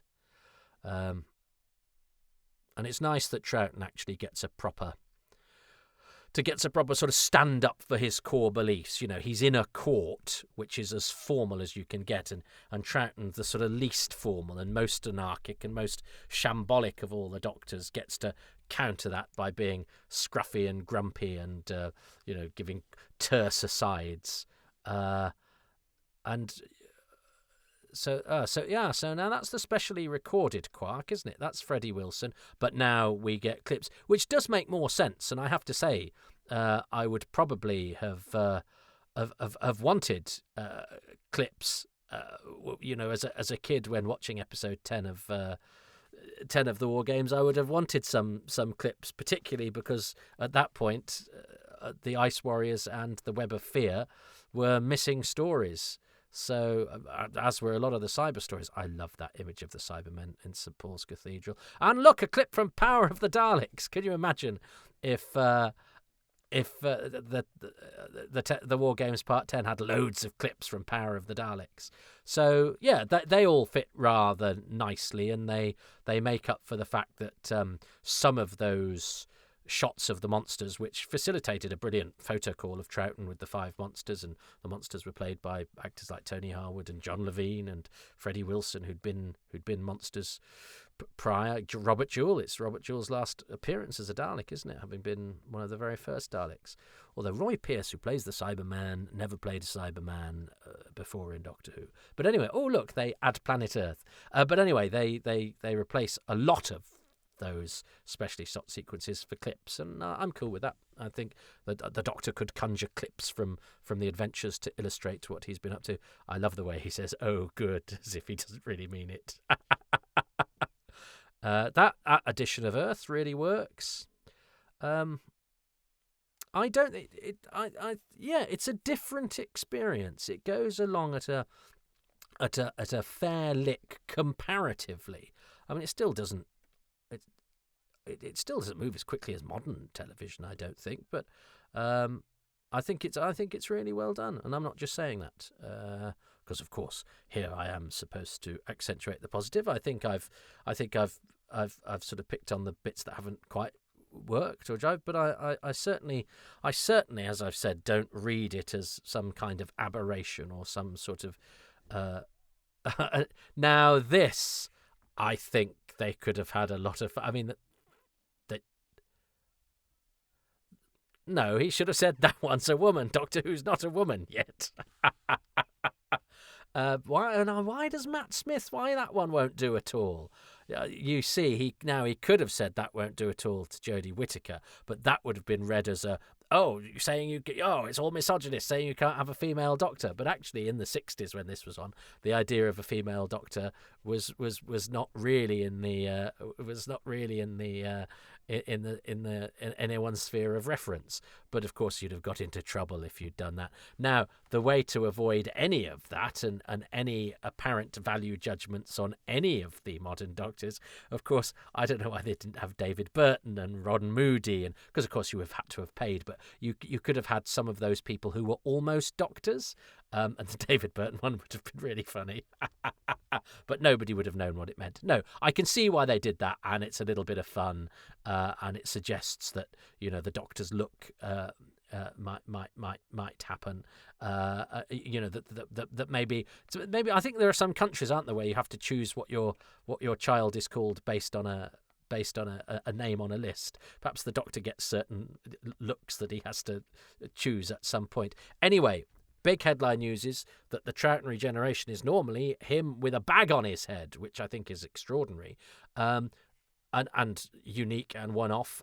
But of course, if you're gonna do a new version of the War Games, what we've never seen is Troughton regenerating into John Pertwee, and I know this had been done on YouTube really, really, really well. So, and I think they've used that as the basis or the inspiration. Oh, and we get the Nestine meteorites as well to actually lead us into the next story. But to actually have the chance to see Patrick Troughton change into John Pertwee, a bit like when we see Colin Baker with the Brigadier in Dimensions in Time, to give us a chance to have something that we were denied on screen in this special, slightly different version, I think is absolutely terrific. And we actually get to see John Pertwee's sort of first moments, which we don't in Spearhead, and we get to see Troughton's last moments, and I love that little clip show as well that we got of including clips from The Lost Power of the Daleks. They've made those cine clips look absolutely gorgeous. But this is extraordinary. I mean, if you told me, if you told anybody that you could do this even 10 years ago, that's an extraordinary feat, really, of marrying different bits of footage into an existing story. I mean, all of this is, none of this is in the War Games. We completely left the War Games, and that's a cheeky joke. 1970, 1980, and now we have actual new John Pertwee, and we've got a new Doctor. Oh, and he's got a hole in his Troughton's trousers weren't thrown away. I noticed there was a hole there in his knee. So BBC announcer Peter Walters. Oh, Peter.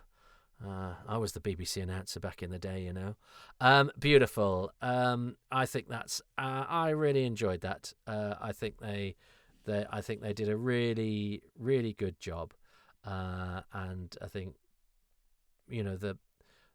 the motives behind it were honourable. Nobody was doing it to say that what had gone before wasn't good.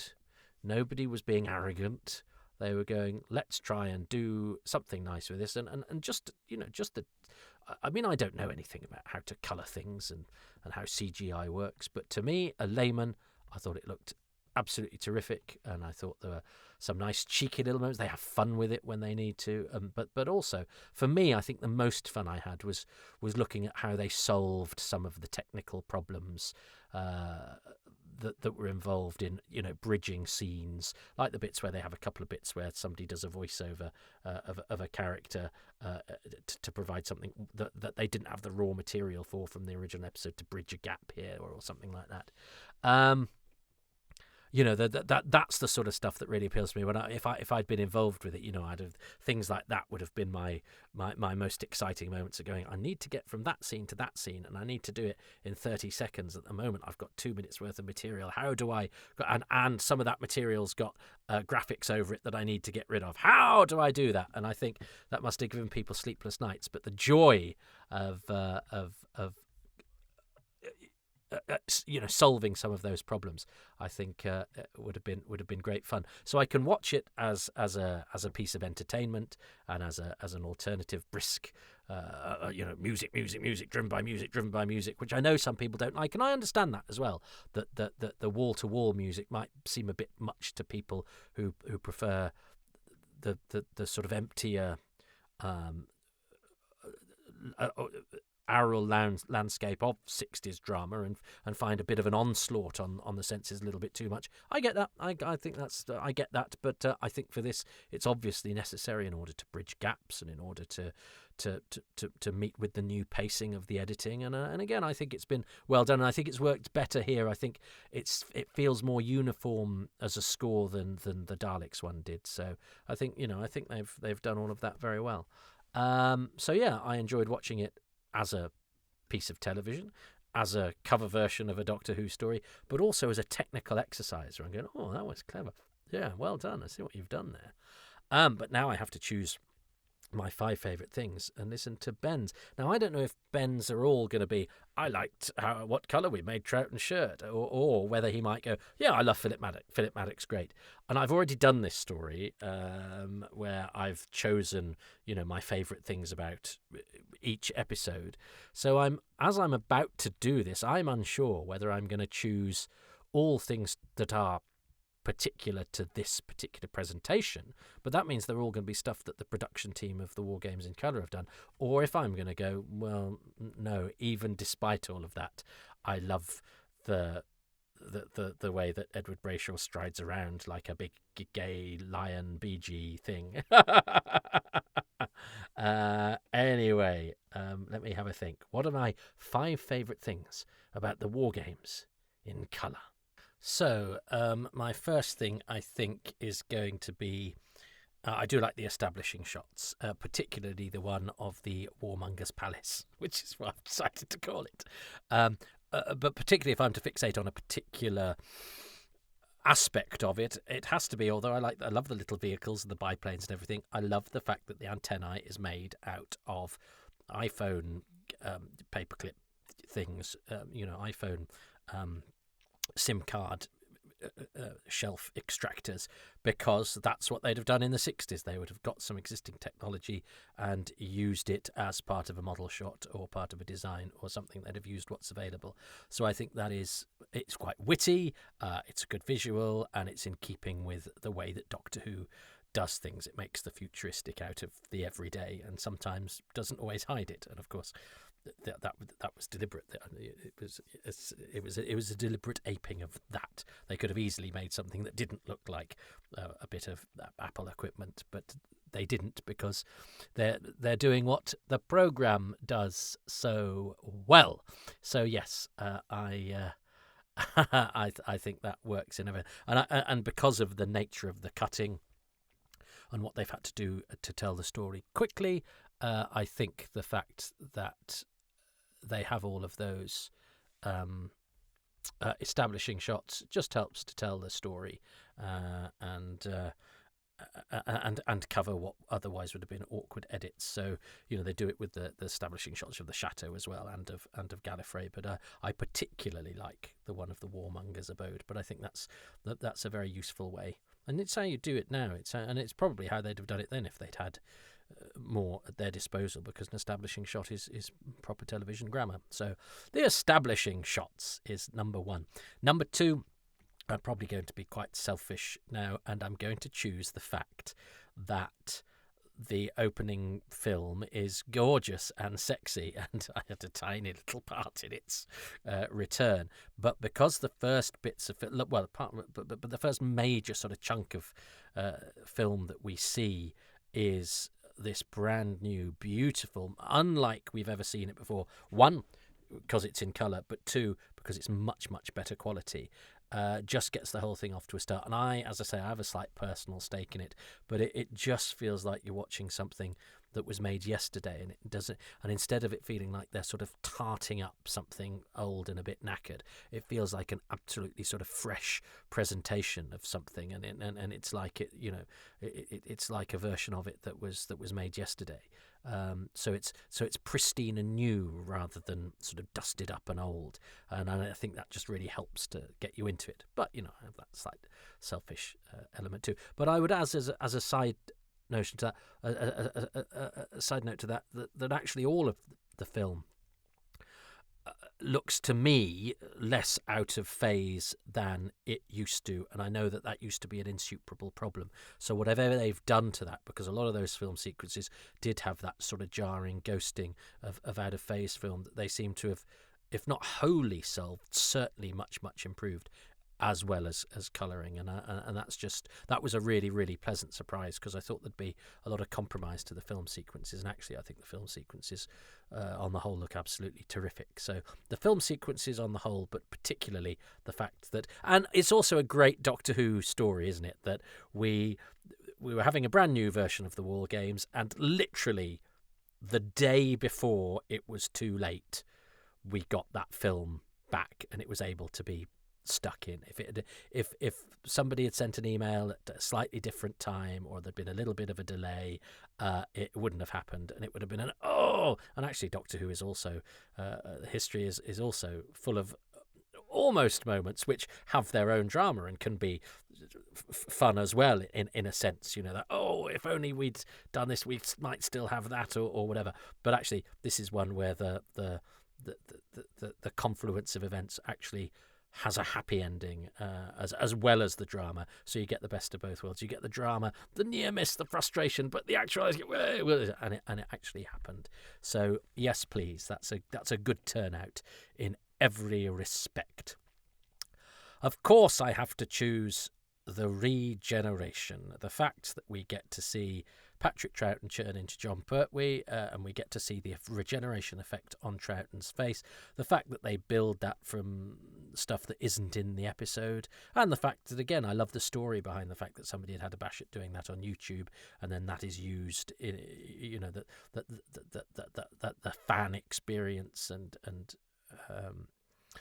creativity impacts and inspires what is done for the programme itself, and it gives us, I wouldn't want to change the way that the War Games does it. The War Games has its own unique approach to how to do a regeneration, and Patrick Troughton spinning with the bag on his head is weird and strange, and I didn't even notice he didn't have a head until it was pointed out to me 20 years after I'd first seen it. So again, the show is the gift that keeps on giving, and so that's quite exciting to me when I watched it again and spotted that.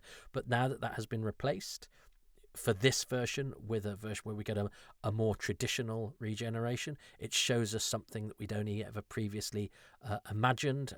It's a missing piece of the jigsaw that is given a version that you can accept or not, depending if you want to or not. I think it's lovely that we have that bridge from Troughton to Pertwee that I remember when I first watched the War Games, I didn't even know if we got or not. I didn't know if John Pertwee appeared in the show in the War Games or not. I kind of assumed he didn't because I associate John Pertwee with colour. But then I was like, well, then how are they going to do it? And I remember being slightly, thinking it's slightly strange. We had all this sort of the twirling Bohemian Rhapsody thing, and then the spinning body. So yeah, it's nice that we get that alternative version and a regeneration, and something we're not seeing, and it's really, really brilliantly done. So well done, everybody. I'm battling with myself whether to choose the master music. I don't think I will, even though I really enjoyed it this time, and I think it's a lovely piece of music.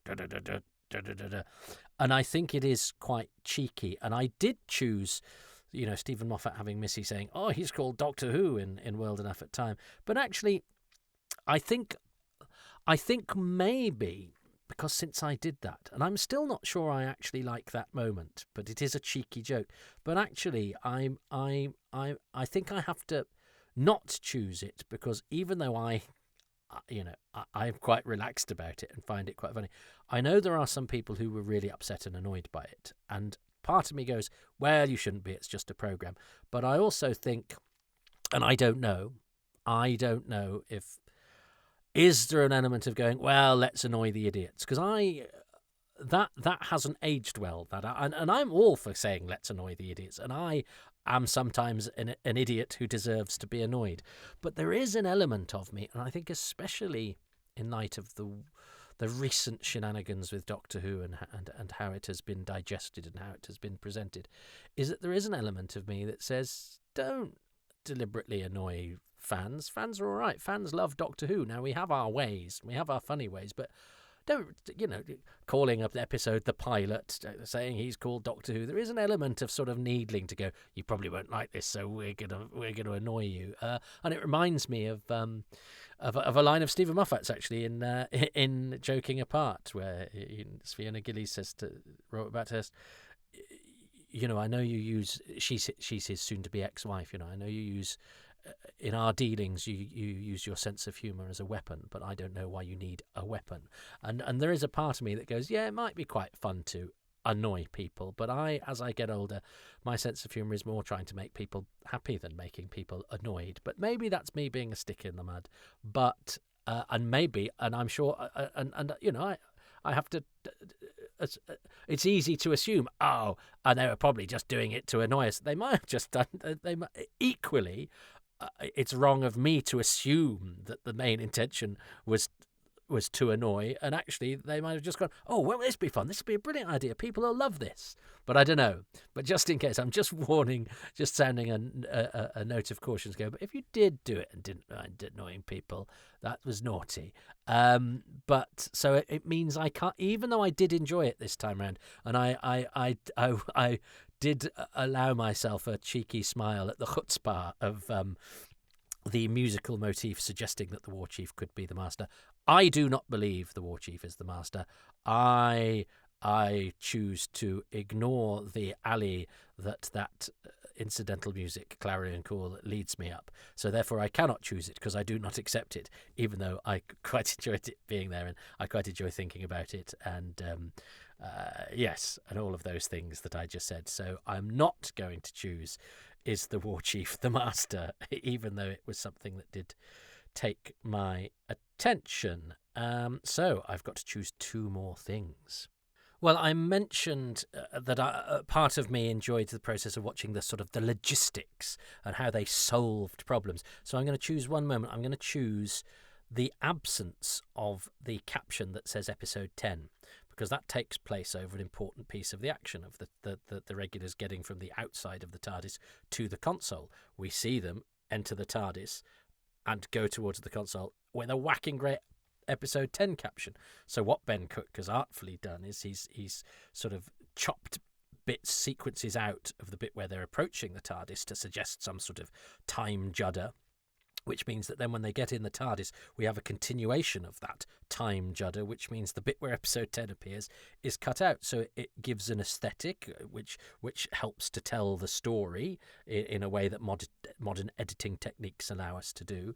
But it also solves a practical problem at a key moment. So that's an example, I think, of the program makers really thinking about the storytelling whilst solving the practical problems of the project that they have embarked upon.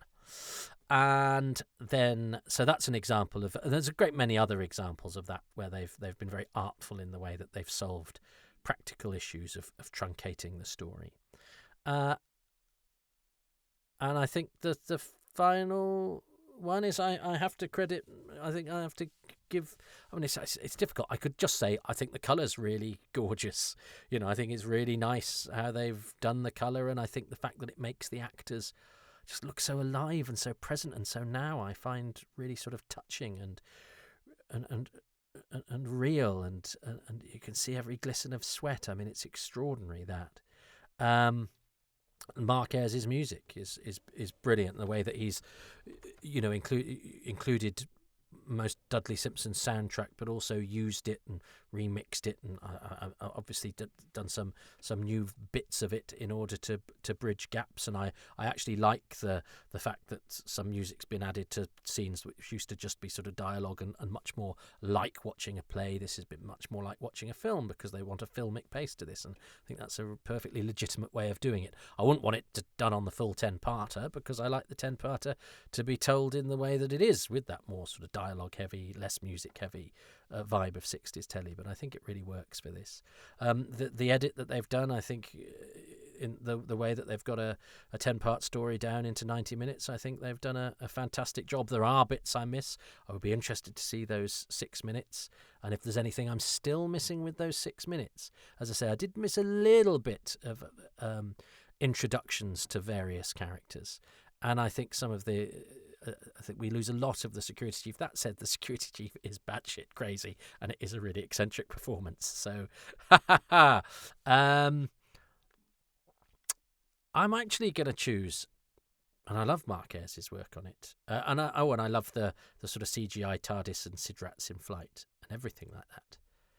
But I think I'm going to choose the fact that the colour and this whole process and this whole enterprise, whatever you say about it speeding the story up, packaging it for a modern audience, telling the story in a different way, and it's nice to have a cover version of a story, and the fact that it's technically very well done.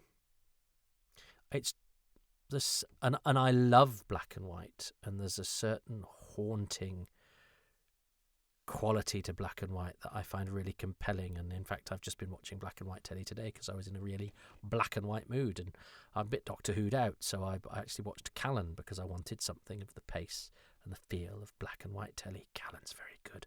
My God, all those actors. Oh, goodness me. Anthony Valentine, Russell Hunter are superb. Never mind Edward Woodward. I mean, those three, absolutely fantastic performances, and all sorts of Doctor Who types turn up. Joseph First and Jerome Willis. Anyway. So I'm going to choose the fact that I felt I could touch them. I felt they were alive. It's seeing Troughton. Now, of course, we've got Troughton in colour from the 3 Doctors and the 5 Doctors and other programmes that he was in. But there's something about that videotape. And there's something about the fact that videotape, when I first saw it, was, splodgy, multi-generation down. And now I can see it pin sharp and now in colour.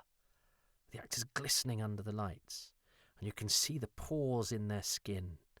You can see their 5 o'clock shadow or whatever, There's something I just find really profound and compelling about that, and touching, that they can speak to us through all this time, and that the technology can make them seem present in our living rooms and seem to live again. And, Edward Brayshaw striding in all his gorgeous glory, and Philip Maddock peering and purring, and,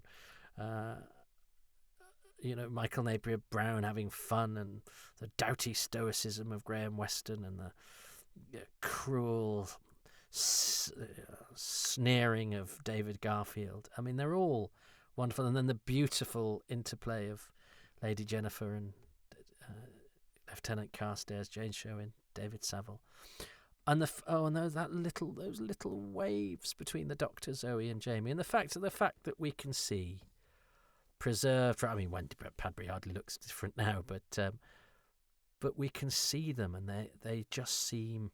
There's something about black and white which makes it feel like we're reaching into the past, and that is atmospheric in and of itself. And there's something quite profound about having a contact with something that seems sort of ancient, fusty, and slightly detached. But it's a different kind of profundity to see things that I've seen in that way, and to see them, although the colour is, it has been turned up a notch, and it does have a slightly a sort of arch 60s vividity about it in places, particularly to complement Roger Cheveley's excellent set design. But nonetheless, those skin tones it just feels like they're there, and they're still alive somewhere. They're still like that. They're still doing that. They're still in that studio. And you can almost sort of feel the floor that they're standing on, and imagine the studio, outside of the small area that we see. I don't know. It just made me feel like I was kind of with them, and I love that. It's so close you could feel their fire. So I think the fact that the colour has brought them to us. I'm always touched by the fact that they can't have imagined at the time that what they were doing would last in a way that their every move would get scrutinised, and people would go back to camera scripts, and people would try to interview them, and people would try to find out where this piece of stock footage came from or when this particular bit was shot. But the fact that we can see it and it gets repackaged, and they're just that then they wouldn't have thought much about what they were doing apart from, I'm going to do this today and I'll do a good job, and the fact that it still lives and is packaged in different ways, and this latest way, as I say, has sort of brought them alive and brought them into the room with us. I find rather, it's part of what attracts me to the whole phenomenon of rewatching and revisiting Doctor Who. Let me see what Ben Cook's all about. He won't have said that bit, I'm sure. He's not quite as pretentious as what I am. Actually, before I do that, it's worth saying that there's plenty of things I could have chosen about the story itself that shine through in this version, and maybe even are enhanced or stand the test of time, irrespective of what's happened. I found myself choosing things particular to the colorization, I suppose, because I didn't want to repeat myself from the 10-part commentary that I've done, but also because obviously the things that stick out about the War Games in colour are the things that are unique to or enhanced by the War Games in colour. But one could easily have chosen the fact that Patrick Troughton's performance is so good that it stands the test of time. You brush it up, you colour it up, you present it in a new edit. If Troughton wasn't so good, the centre of it all would be a compromise, and there's no compromise there. He's such a good actor. He's such a good Doctor. He's absolutely brilliant. The different levels of villainy within the story, portrayed by those super actors. The original script of Terence Dicks and Malcolm Hulke, which is so rich, so brilliantly characterised, builds beautifully to a climax as a fantastic idea at its core, and looks at war which had hung over successive generations prior to the airing of the story, and those things hang over our history and our society, and to use things that have become almost a cliche in entertainment because of the amount of war films and war series that there were, but to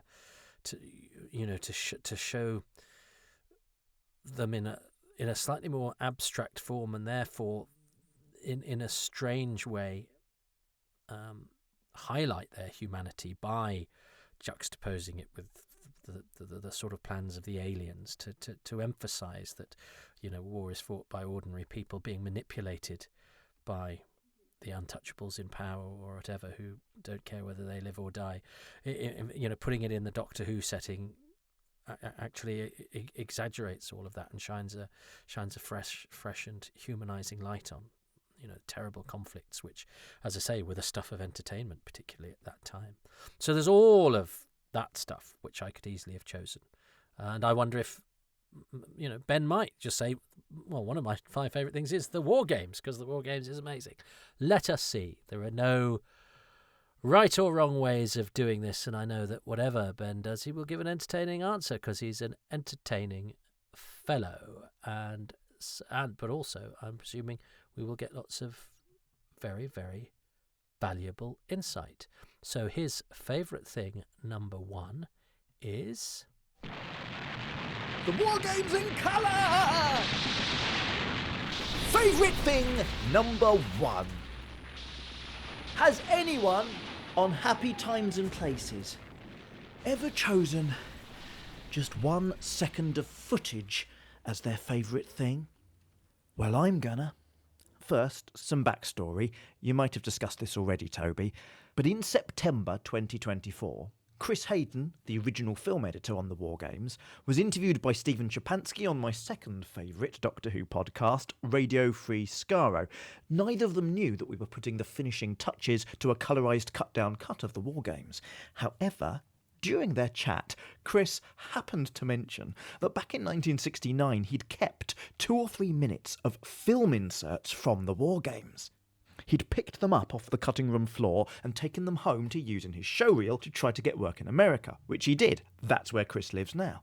And he'd kept this beautiful film footage for all this time, unseen for 55 years.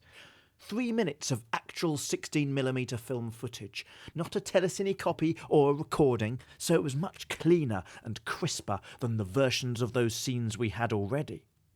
The moment Chris dropped this bombshell, Stephen's ears pricked up, alarm bells sounded at Bad Wolf HQ and at BBC Mission Control and on Paul Vernice's yacht, and what happened next was brilliant, because Stephen got in touch with you, Toby, and you connected him and Chris with Peter Crocker of Doctor Who Restoration Team fame, and within actual days, Chris's War Games film reel was on a plane from Maine, in the US, to the UK. This was only 10 or 11 weeks before the War Games in Colour was due to air on TV. We had no money left, the budget had been spent, but somehow Bad Wolf found some extra pennies from somewhere so that Chris's gorgeous film footage could be scanned and restored by Peter the moment it landed in the UK, and cut into the War Games in Colour by me, and colorised by Rich Tipple and his amazing team, all in record time. And it made it to air as part of the War Games in Colour on BBC TV less than 3 months after that Radio Free Skaro interview.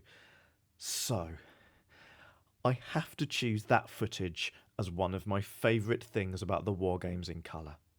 Partly so I can say thanks to you, Toby. Genuinely, if the Radio Free Skaro discovery had happened just a few days later, or if you and Peter hadn't moved so fast and been so on it, it would have been too late to include that footage in the War Games in Colour. We'd have had to stick with the blurry, smudgier telecine recordings of those scenes instead.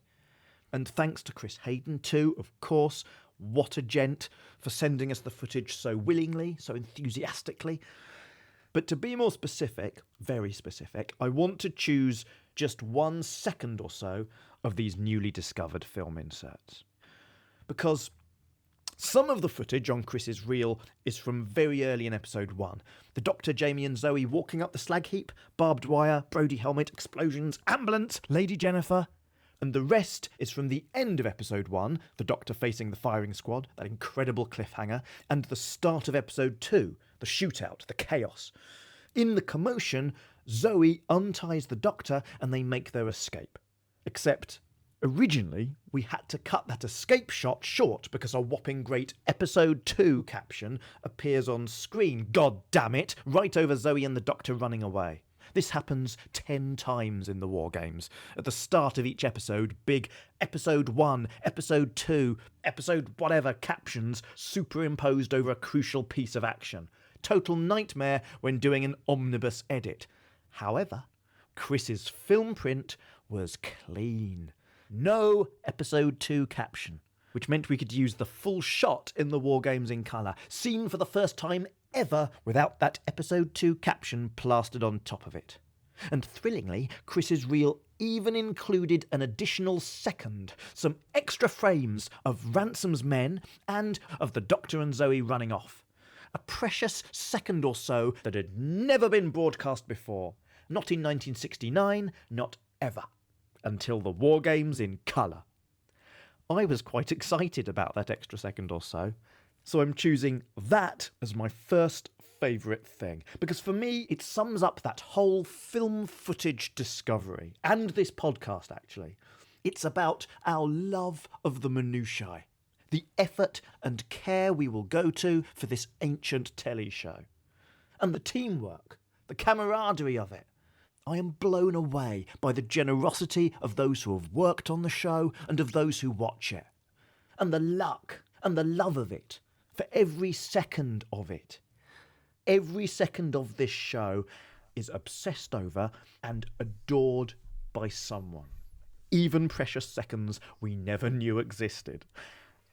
Let's find the 10th Planet episode 4 next, please. Well, one, I love the fact that he's done a War Games introduction to his own choices. Thank you, Ben, for going to the extra effort. And I like how you talk about the effort that we go to, and we do, isn't it? We say, oh, no, it's inspiring to hear that, actually, because I have had, because I've just, I'm 51, and one contemplates one's navel more and more, especially as it expands. And I have been questioning whether I've wasted my life recently, and I suppose there is something to be said for. I don't know. Have I? Is what we do not?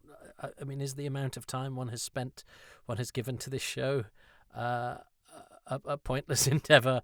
But aren't all endeavours pointless unless you find a cure for cancer or whatever? And I was never going to be in the running to do that. But and I suppose this is the closest I'm going to get to being canon, isn't it? That I've had some effect on something that was broadcast, something that was actually broadcast as your actual Doctor Who. All I did was pass on an email, and the only reason I was in a position to do this was because Stephen Shapansky kindly used me as the person he got in touch with. He could have got in touch with anybody. I don't know why he got in touch with me, actually. I'm sure there are better placed people. Anyway, I was lucky to be part of the chain. But yes, so I do feel there is something that makes me feel happy about having contributed to that. But I love the series of events and the fact that everybody dropped everything and it made it happen, and the way that Ben describes that. And yes, it means we have a second we've never seen before, and that second. But we're Doctor Who fans. We know when we're looking at a second of something that we haven't seen or that is slightly different. Well, although I say that, although it was my idea for them to put the proper closing credits on episode 2 of Frontier in Space, which has the wrong closing credits as the closing credits for episode 1. So there's a couple of actors. Their slide is not there, and a couple of actors who aren't in episode 2 but are in episode 1 slide is there instead. So 2 actors, Timothy Craven and Lawrence Davison, don't get credited. So I suggested to Peter Crocker, why don't you put that as an alternative? And I saw loads of people forums going, why have they done the credits twice? They could have. Somebody said something like they could have colorized. No, they could have animated a missing story for that or something equally fatuous. But so sometimes I think the things that I think are really important, nobody gives a monkeys about. But anyway, I think there's a vast swathe of us who will appreciate every single frame of a missing or a never seen second of Doctor Who, and the fact that it all was timed to go into this new endeavour was one of those beautiful things. Although what Ben has done there is, do I get a point for that? I don't think I do, because he chose that particular second, and also it means that he's chosen a moment where they managed to overcome the issue of the superimposed episode titles. So I've got a feeling that Ben has destroyed my dreams twice with that, although he was very kind to acknowledge me within it. So good news, because I loved his example and his story, and the fact that he mentioned me. But it may be that I've lost 2 of my favourite things in one fell swoop there. But let us see what his favourite thing number 2 is. The War Games in colour! Favourite thing number 2. Edward Brayshaw's War Chief. Absolutely could be the master. And one of my favourite things about the War Games in colour is that we lean into that. The opportunity to add a shocking twist into a 55-year-old piece of telly. A surprise villain reveal in a story we've all seen a million times before was irresistible. The clincher for me was during my first pass at the edit, when I realised that we could lean into this long-standing fan theory using music cues alone. No dialogue tweaks, no CGI, face-swapping, rotoscoping, none of that. All we'd need, at the moment the Doctor and the War Chief first clock each other and clearly recognise each other, even Dixon Holks's script specifies, the War Chief and Doctor Who look at one another with obvious mutual recognition. All we'd need in that moment, I realised, is a burst of Murray Gold's master theme, the Master Vainglorious, and a couple more bursts later on in the War Games in Colour to bed it in. And how about a flash of Dudley Simpson's Mind of Evil master theme too? And that's it. Job done. If you know, you know. If you don't, or if you do but you don't like the idea of the War Chief being the master, then it's just evil Time Lord music. No one's going to have a problem with that, are they? Having said that, I was expecting the execs, Russell and Phil and Julie, to tell me to stop being so silly and take it out. But they loved the master music. So did I. It was staying in. The first time Mark Ayres watched the edit, he emailed me mid-viewing going, "Are you subtly suggesting that the War Chief is the master?" I emailed back, "Subtly? Subtle? Mark, there's nothing subtle about it."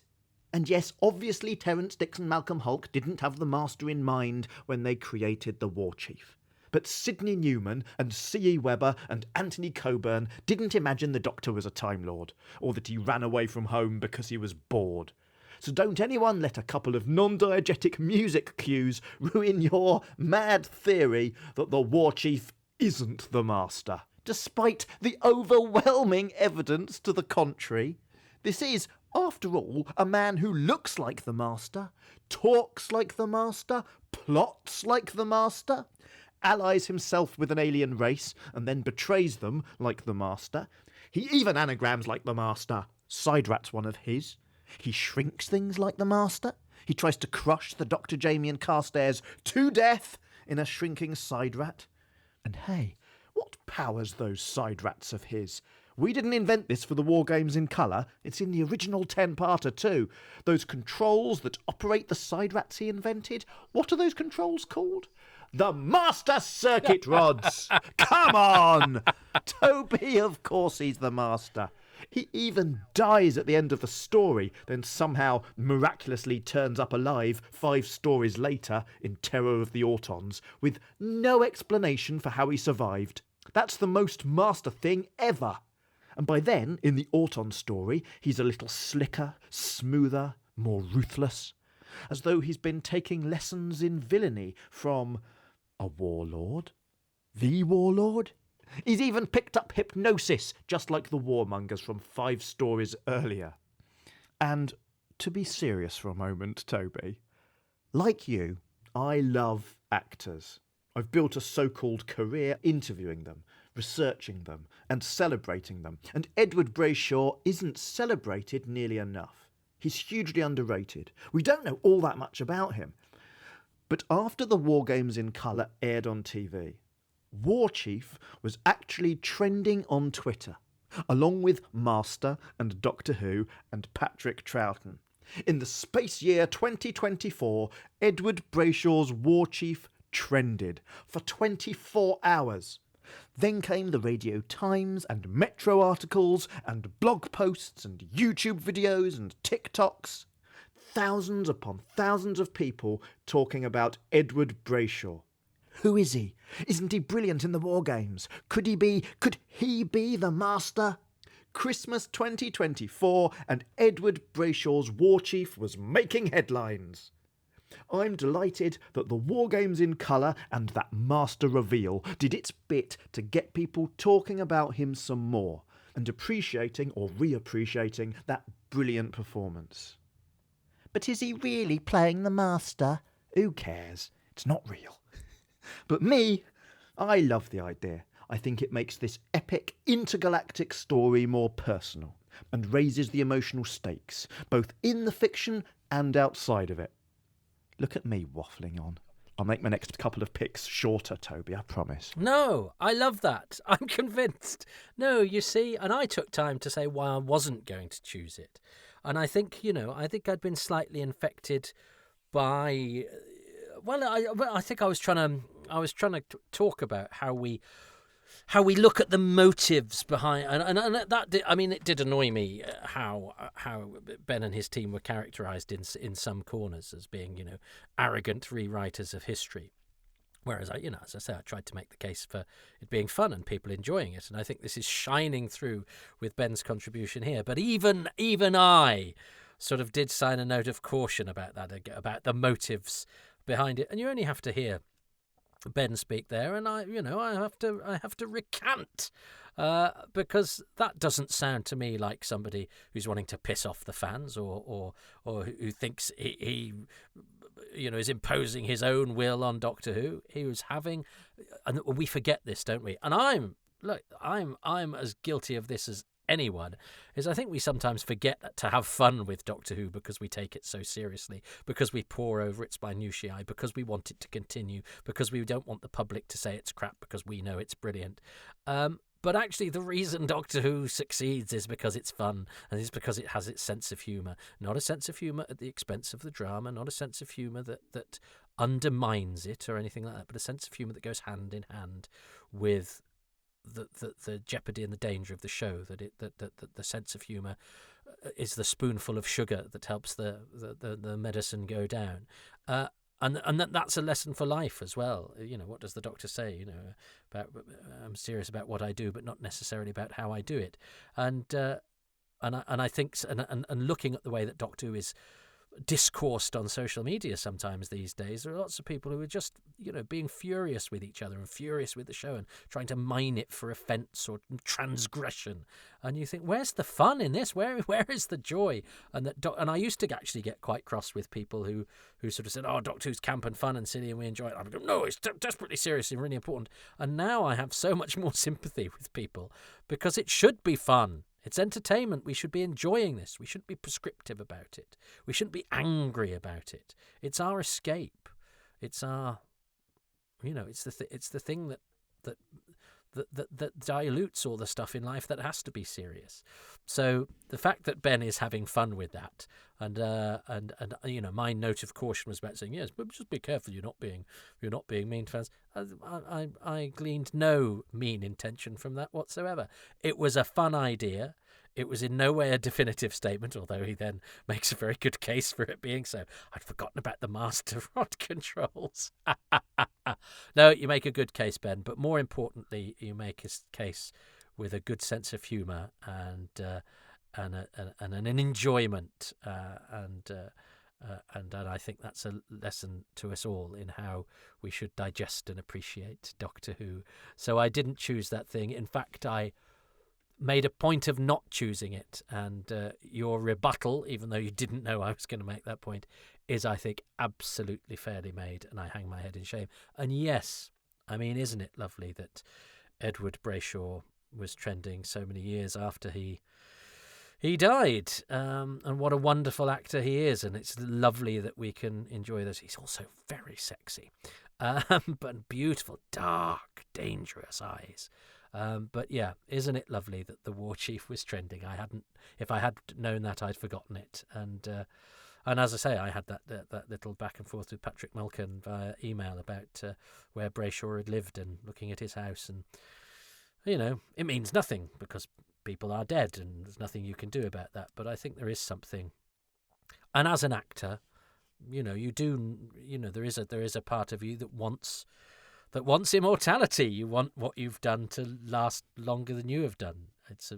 I'm not sure that's healthy, but I can't deny that one of the appeals about this is that you make stuff that you hope lasts, that you hope people will enjoy long after you're gone, and you hope that maybe someone somewhere in the future might like to find out a little bit about you and go, oh, I like them, they were all right, I hope they were happy.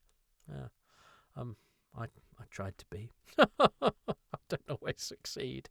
And I hope Edward Brayshaw was happy. He certainly looks like he had a right old time strolling around London in flowery shirts, being all sexy. Anyway, what is Ben's number 3? The War Games in colour! Favourite thing number 3. Side rats in flight, spinning through the stars. Something we never saw in 1969. We didn't see the exterior of Central Control back then either. But yes, we do in the War Games in colour.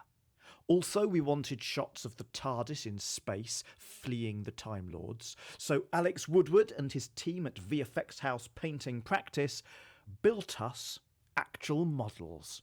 Central Control, the TARDIS, and that gorgeous green side rat are all real, physical, handcrafted miniatures. Central Control was huge, 1.2 metres wide, with tiny tanks and planes and Viking ships and miniature men.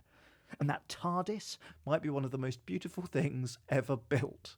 There's a shot near the end when we're en route to Gallifrey, where it careers through space like a galleon on stormy seas. Alex was inspired, I think, by the swashbuckling temp score I'd used for this scene as a placeholder to guide Mark Ayres when he wrote the actual score. Alex picked up on that and ran with it, swung with it.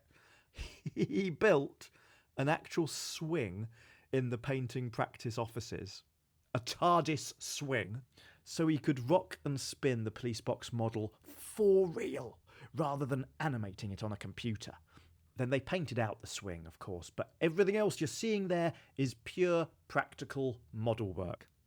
And the side rat might be my favourite, because we've had TARDIS model shots before in other 60s stories. A couple of them were recycled in the original War Games. They used a shot from the Web of Fear and one from Fury from the Deep. But side rats spinning through the cosmos, that's a War Games in colour exclusive. That's scratching an itch I never knew I had. That's pure joy. And I miss model work in Doctor Who. It's been a while. When was the last time? Thin Ice, I think. And now, the War Games in colour. Hey, Toby, since we're here, 3 other quick shout-outs. The opening to the War Games in colour, the 1969, in fact it's 1970, BBC One ident morphing into the planet Earth. That's CG, of course, and it was beautifully made by Andrew Orton. He also created the shot near the end of the TARDIS hurtling towards the Earth. That's Andrew's Earth. And it was his idea to add the Nestine spheres flying in too. Genius. Also, Oliver Chenery, who used to work for the Mill and makes amazing Big Finish trailers, among other things, he made us those establishing shots of the Time Lord's Citadel. They're a mix of CGI and matte backdrops, so a modern twist on a classic TV trick. Very us. And of course, the headline act, Jacob Booth and his regeneration sequence. I haven't chosen this as a favourite thing for this podcast, because that would be too obvious, and I don't want to make your life too easy. But it is one of my favourite things. We always knew we wanted to show the regen from Pat to John, finally, after 55 years, and I'd earmarked clips of Troughton and Pertwee, and I was thinking of how we might stitch them together, when Jacob, aka The Confession Dial on YouTube, uploaded a video called The Second Doctor Regenerates, in which he'd already done it, using old clips and newer clips and rotoscoping and VFX sleight of hand. He'd made this missing regeneration. Russell T Davies messaged me and Phil Collinson going, "Have you seen this?" And we messaged back, "We're watching it now." We said, we've got to work with this guy. So we reached out. Jake said yes. He was delighted. So were we. I made a few tweaks to Jake's regeneration edit, and Jake refined some of his effects. Now he knew this was going to be on the telly. But what you see in the War Games in colour is pretty close to Jake's YouTube original. Toby, we all know the internet can bring out the absolute worst in us. In all of us. But it's also a place to share art and uncover the most extraordinary talent. And Jake and his regeneration is exactly that. I love that if you're out there making amazing art, or supporting artists like Jake, like Oliver, like Andrew, and like Rich and his colorisation team, Kieran, Scott, Tim, Aaron and Tom were all discovered because they were uploading their colorised Doctor Who clips to YouTube. If you're making great stuff, I really love that Doctor Who is the sort of show that might reach out and say, come on board. Because Doctor Who is the kind of show that wants us to join in. Anyway, side rats in space! Well, I've got to celebrate the fact I've got to celebrate the fact that he's ruled out one of my choices for being too obvious, but in a way where he listen to all those different name checks and, celebrates the positive aspects of the internet and the creativity that Doctor Who inspires. I can't say it better than Ben did, but again, it's an antidote to that idea that this show was put together by people just arrogantly wanting to put their own stamp on Doctor Who, rather than what I knew it was people being inspired to be creative as a result of Doctor Who, and exhibiting that through their love of some classic episodes and being able to contribute to them in this alternative manner. So yeah, I see this as an absolute celebration of that creativity, that reverence to the original material, but a desire to be a part of it, to do something with it, to create something, be inspired to create something as a result of it. And listen to Ben there taking time to give a credit and a name check to all of his team, which I think is really lovely. So that was, good. I'm glad you ruled out something that I chose in order. But yeah, Sidrats in Space is a good choice. But I mean, no points for me. I'm going to get nowhere. But that's a testament to this War Games in Colour as well, because you'd think there couldn't be too many things that we could choose, because most of the great things would be, from the original story. But actually, between us, we've managed to choose all sorts of things without having too much crossover, or if there has been crossover, it hasn't been quite enough to stop me from being the loser that I am. And anyway, so what is Ben's next choice? The War Games in Colour! Favourite thing number 4. Toby, my 4th favourite thing is something I love about the Doctor's trial on Gallifrey. I was tempted to pick the gag with future Doctors' faces, Peter Capaldi, David Tennant, Jodie Whittaker and Matt Smith.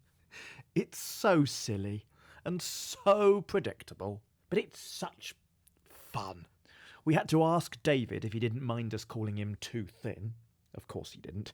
Oh, and here's a thing. Up until just a few weeks before transmission, we were using totally different actors' faces. Not stills this time, actual footage, late 60s or early 70s clips of actors who were once in the frame to play the Doctor. Ron Moody. Oh, he's too old. Brian Blessed. But he's too fat, isn't he? Jeffrey Baildon. No, he's too thin. Hugh David. Yes, that one's too young. And Peter Cushing from the second Dalek film. Oh, no, that won't do at all. That's ridiculous. Bad Wolf spent months trying to clear those clips, but it proved too costly or too complicated, and in the end, unclearable.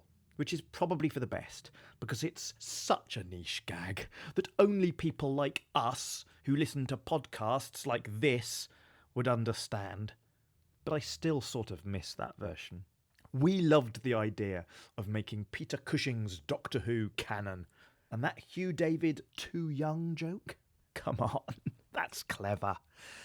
But I'm not choosing any of that as my 4th favourite thing. I just wanted to sneak in some behind-the-scenes trivia. My actual 4th favourite thing, because I'm a sucker for spectacle, is the goddamn clip show! The montage of clips from other Troughton stories shown during the Doctor's trial. I love a clip show. We ended the Daleks in Colour on one, a montage of colourised clips from almost every Hartnell story. The Reign of Terror in colour. The Web Planet in colour. The Daleks' Master Plan in colour. That montage was also a sizzle reel, a pitch. It screamed at BBC4, "Look what else we could do! Now commission another one!" And they did. The War Games in Colour got greenlit and gave us an even better excuse for a clips montage when the Doctor asks for a thought channel to show the Time Lords some of the evils he's faced. In the 1969 version, it's new footage of monsters shuffling about awkwardly in front of a black curtain. Give me a thought channel and I'll show you some of the evils I've been fighting against. But in ours, we've added clips of Quarks in the Dominators, Yeti from the Abominable Snowmen and the Web of Fear, Ice Warriors from the Seeds of Death, Cybermen from the Invasion, and Daleks from both power and evil. And later, as the Doctor's about to regenerate, we use brief colorized clips from The Faceless Ones, Tomb of the Cybermen, The Enemy of the World, The Mind Robber, and my favourite, a restored, colorized off-air 8mm clip from Power of the Daleks, used as a flashback but now also serving as the second Doctor's new final line. It's over. It's over. Then we cut to Jacob's regeneration. That It's Over clip, restored and colorized by Timothy K. Brown, is actual witchcraft, a burst of Power of the Daleks on BBC TV at Christmas 2024. That's magic to me. One last thing about those clips, then I promise I'll shut up, Toby.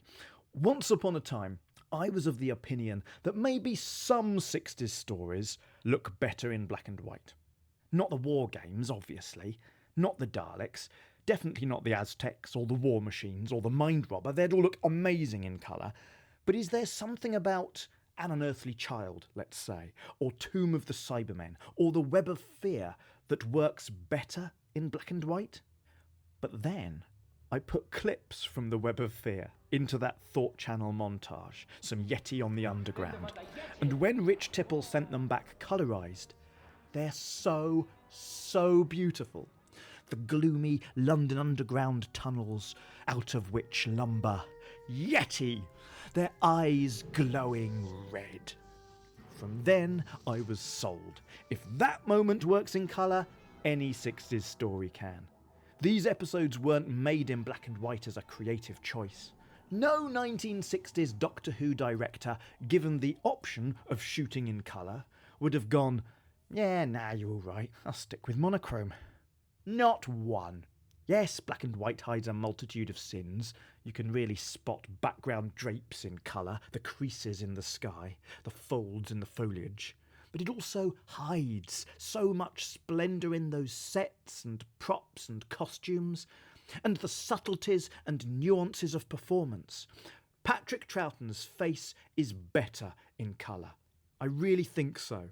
That whole trial, it's some of Pat's finest work. And the scenes in the TARDIS beforehand, where he admits he ran away from Gallifrey because he was bored, that one line practically rewrites everything we thought we knew about Doctor Who. As Malcolm Hulke biographer Michael Herbert said on this very podcast when he chose his favourite thing about episode 10, that moment is huge, and Patrick Troughton nails it. The War Games might just be Troughton's finest hour as the Doctor, or 4 hours. Now 90 minutes, his greatest ever performance in Doctor Who. And now in colour, moments like that line and that scene and that trial are more vivid and expressive and alive than they've ever been. With a montage of moments from the rest of his era thrown in. Do you know, I mean, I talked about the fact it was clips rather than what had been shot for the episode, but not once did I acknowledge that those clips were in colour, which they've never been before. It's amazing how blasé I got about the fact that I've just been watching a 60s story in colour, that I failed to acknowledge or revel in the fact that I've never seen the Cybermen walking down the steps of St Paul's Cathedral in colour. I've never seen the Yeti in the Underground in colour. I've never seen 60s Ice Warriors in colour. And there they all were, which is another reason to have replaced the slightly knackered props. But instead what I did with clips, instead what I did was I listed the actors who weren't all there anymore. Instead of going, look, we can see all these. And of course, that and it is amazing how that cine clip of Troughton's first moment has been used as his last. So it's a good job Ben's here to point out the things that, even though I was waffling on solo for 90 minutes, I managed to spend more time talking about the hole in Patrick Troughton's knees than I did about the fact that we're seeing some glorious gems from the archive buffed up and shining and beautiful in a way that we've never seen them before, let alone seeing their colours glistening in the darkness, which just goes to show that sometimes it's good to revisit something and have another go at it, just in case the person who's done it first time round hasn't been competent. That isn't the case with the war games. It's certainly the case with aspects of my commentary. Good Lord, what on earth was I thinking, not getting excited about those clips being in colour? And I certainly remember the montage at the end of the Daleks and really, loving that, seeing all those different bits. So, yeah, what an idiot. Thanks, Ben, for highlighting that and being so articulate about it in the way that I resolutely wasn't. So, final thing. Ben's final thing, fave thing number 5. The War Games in colour! Favourite thing number 5. I get to pick one more favourite thing. What'll it be? I'm choosing Susie Ferguson from your Patreon, Toby. Susie Ferguson, one of your faithful listeners. Is this cheating? Do you have to give her a prize now? Susie Ferguson. The War Games in Colour aired on BBC4 and iPlayer on the 23rd of December 2024. And thankfully, a lot of people loved it. We're very grateful. Even if you didn't love it, that's okay too. What was especially touching was hearing from original cast and crew and their families. Fraser Hines and Wendy Padbury couldn't have been more supportive. When the War Games in Colour aired, Trevor Martin's daughter messaged us too. I am in absolute awe, she wrote, of not just the amazing colorisation, but truly how beautiful the whole episode was, including the adaptations. It was a very special experience for me to see and hear my dad once more, and I am so grateful. Kate Sherwin, Derek and Jane's daughter, also got in touch. The War Games in Colour is amazing, she said. I'm very proud of what my daddy made. Isn't that the loveliest thing? And a reminder that those of us who worked on the War Games in colour are standing on the shoulders of giants like Derek and Terence and Mac and Pat and Wendy and Fraser and David Maloney and Chris Hayden and Dudley Simpson. And here's what I think, Toby. I'm stepping up onto my soapbox. Old Doctor Who, because 60s Doctor Who is old. I'm sorry, it is. The War Games is over half a century old, which is quite old for a human, let alone telly. So, old Doctor Who must not be allowed to gather dust. Restoring episodes and preserving them is vital, brilliant work, but these 60s serials weren't supposed to be museum pieces. They can also be, should also be, living, breathing stories. Terence Dix and Malcolm Hulke understood that better than anyone. If we don't do everything we can to remove barriers to entry, to open up old Doctor Who to everyone, then we're doing the old show a massive disservice. We know, not just anecdotally, but from iPlayer data and Blu-ray sales, that the Daleks in colour and the War Games in colour have turned thousands upon thousands of people on to 60s Doctor Who. We're doing our bit, or trying to. And with those new fans come fresh perspectives, free from the baggage of the things we grew up with, like Andrew Pixley archives and Peter Haining books and Jeremy Bentham's excellent opinions. New fans notice stuff and celebrate things we'd forgotten or overlooked or never even thought about in the first place. They've even got their own names for things. The November before last, after the Daleks in Colour aired, a man called Faiz, F-A-I-Z, I hope I'm pronouncing that correctly, wrote to me about his sons aged 11 and 14. The Daleks in Colour, he said, had sparked their curiosity, and they'd began to explore more 60s Who, or as they called it, the Silver Era. I love that to death. Old-time die-hard Doctor Who fans like us call it black and white Doctor Who. Black and white? Whatever. Boring! But silver Doctor Who, that's thrilling. Smart kids, 11 and 14, we're making these for them too. But let's not lean too hard on the doing it for the kids thing. It's too easy a way to pull on your heartstrings. What I've really been thinking about for the past 3 or 4 months now is Susie Ferguson, one of your Patreon. Hello, Susie, if you're listening. Susie's a grown-up. She'd never watched the War Games before. In fact, she'd never seen a single Troughton episode. As she wrote on your Patreon, "Please don't shame me," she said. "I'm a teacher with 2 young kids. Free time is few and far between." But Susie dipped her toe in with the War Games in colour, and she really enjoyed it. She said, "As someone with no prior knowledge or expectations, I found it very fun, totally engaging, and an excellent jumping on point to get a flavour of what the Second Doctor is all about." And so Susie, thank you Susie, then went on to iPlayer and started watching the full 10-part original. And she wasn't the only one. Thousands of people did the same. What I love about Russell's madly ambitious vision for the Whoniverse is his dedication to sharing and celebrating the back catalogue as widely as possible. Never resting, never gatekeeping, never assuming that people will just naturally stumble into classic Who because Jan Vincent Rudski once wrote a think piece.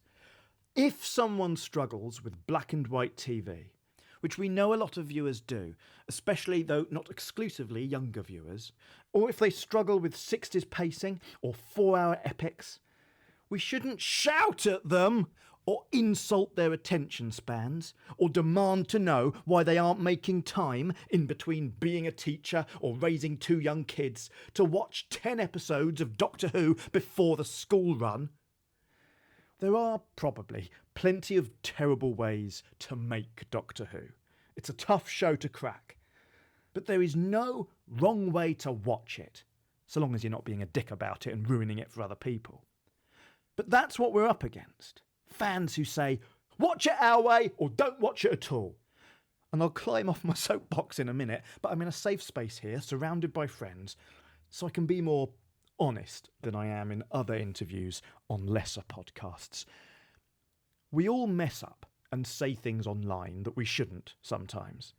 But if you're the kind of person, and I won't call out anyone in particular here, but if you're the kind of person who, for instance, has spent the past 6 months or so spamming the official Doctor Who Twitter and Facebook accounts and messaging the cast and crew of the War Games in colour, and then targeting fans enthusing about the War Games in colour, with message after message saying, and I won't name names, but saying things about the War Games in colour like, "In my view, this pound shop version is an insult to the work of Malcolm and Terence, who created a carefully plotted 10 episodes." If you're that kind of person, again, let's not name names, but if you've been relentlessly messaging us for months now, saying things like, here's a good one, "In my view, the War Games in colour is an abomination and an insult to Mac and Terence. Whoever okayed this should hang their head in shame." And he continues, "The original was perfectly fine in 10 episodes and black and white. A 90-minute edit is an infantile disorder. Editing the War Games to 90 minutes for the TikTok/smartphone generation is an insult to Mac and Terence's craft as writers." If you are that kind of person, and we've all encountered that kind of person, that kind of fan at some point, haven't we? Maybe we can all be that kind of fan on some days. Bad days, difficult days. But if you're using Doctor Who as a platform for your own unhappiness, and staging a relentless and intentional targeted campaign against the people who make and enjoy a part of Doctor Who that you don't, and I don't just mean the War Games in colour, this is as true of brand new Doctor Who too. If you're the kind of person to cast aspersions on the motives of people who are making or enjoying a piece of TV you don't like, then you're being a twat. And Malcolm Hulke and Terence Dix would have thought so too. And I don't know if I can say twat on Happy Times and Places because it's supposed to be a positive, uplifting podcast. Let's all be more Susie. Be more Toby. Be more Faze and his kids. The silver era of Doctor Who is some of the best telly ever made. And if we really care about it and want it to keep thrilling people forever, I think we should all explore ways of welcoming in newer fans so that they can watch new Who and old Who and new old Who like the War Games in colour and fall in love with as much of it as possible. And I don't know how much of that you can use, Toby. Good luck editing this! Leave it all in. Oh, God. Thanks, Ben. Well, I love the celebration of Susie Ferguson, who is a member of Patreon, who, if you've been listening to these Happy Times and Places where Susie has made some comments, and I mean, it's instructive because Susie's comment was something along the lines of, oh, please don't be cross with me that I've never seen Troughton before. And that is bred of some of the stuff that Ben was alluding to, that people might think there's anything wrong, that Susie was conscious that somebody might say she's not a proper fan or something because she's never seen something. Well, that is certainly not the case round anywhere where I might broadcast or curate content.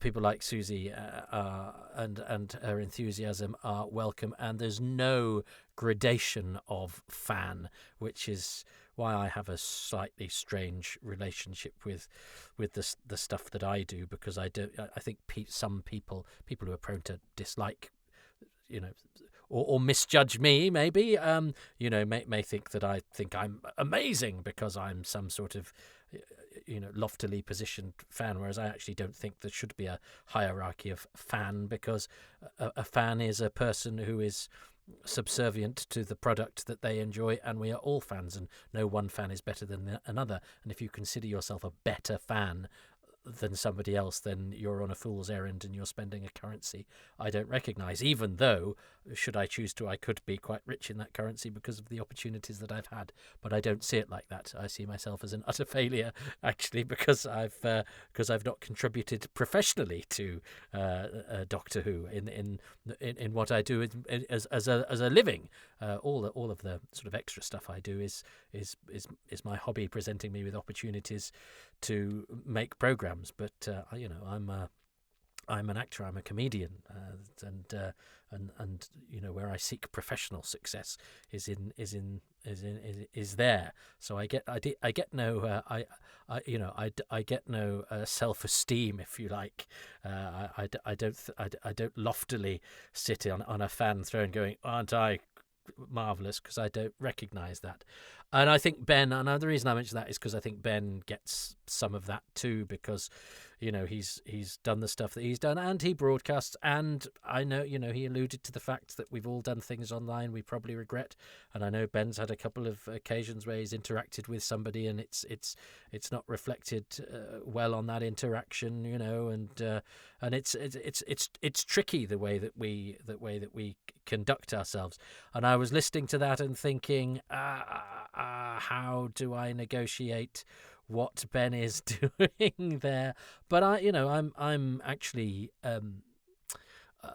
currently in the shadow of just happening upon somebody being a bit mean about me on an internet post, and it affected me much more than it should have done. And I don't know if they didn't tag me in it, so they weren't trying to be mean, and but they were being mean, but they weren't being mean at me, which I've got to sort of slightly respect, because in the same way that you could sit in your living room and say to your friend that Toby Hadoke's untalented or an arsehole, or I don't like the cut of his jib or whatever, which you're perfectly entitled to do. If you send me a message saying that, I think that's not very nice. So, but I don't like confrontation, and I certainly don't, I certainly, and indeed, which is why I try not to enter, if I have nothing nice to say. I mean, I did actually respond to that thing and then deleted it, because actually just let people say what they want to say. I still occasionally sneak back and have a look at it and get sad. Now, it may be that he was just saying a thing and he wanted to say a thing and it didn't mean anything to him, but it meant quite a lot to me, and it was all but not very nice. but Ben there is actually responding to something directed at him, so I think he's entitled to defend himself. Now I wonder if, as soon as he hears this, because I've done this. Listen, I'm a recovering alcoholic. I go to AA and I get this sort of stuff off my chest. And sometimes when you get it off your chest, you go, oh, actually, now having said it, I kind of wish I hadn't. And in fact, I'm having a personal situation at the moment where there's something I really, really want to say to somebody who has in many ways ruined my life and in many ways been very cruel to me and has in many ways caused me all sorts of problems. And I was talking to Cheryl Lee about it, and she said, yeah, but if you say any of those things, it's not going to get you anywhere. They're not going to listen. It's not going to have any effect on them. You've been dealing with this person for decades. So all they'll do is they'll get pissed off with the things that you've said. They won't learn from it, and it will get in the way of what you're trying to do, which is to have an easy life, to minimise the disruption and all of those sorts of things. So sometimes, and we do that, and this is why online you don't have time to consider that, and also you don't have the look on somebody's face to make you actually go, oh, I won't say that, or I won't do that, or whatever. So I think we sometimes we type it out. And I did this to this thing that made me upset. The Doctor Who thing now, the internet thing, not the personal thing. I've had all sorts of things that have upset me recently. But as soon as you do it, and I did a podcast recently where I exercised something that had really annoyed me that somebody else had done on this particular podcast. I blurted it out and said, yeah, and this, that, and then immediately said, can you cut that bit? I'd been building it up and wanting to say it, and I thought once I said it, it will address it, it will set the record straight, and it will tell that person a thing or two. And as soon as I said it out loud, I felt sort of slightly it was like the sort of post-orgasmic gloom, it was like, oh, I've got it all out, I've splashed it all out, and now I feel a bit maudlin.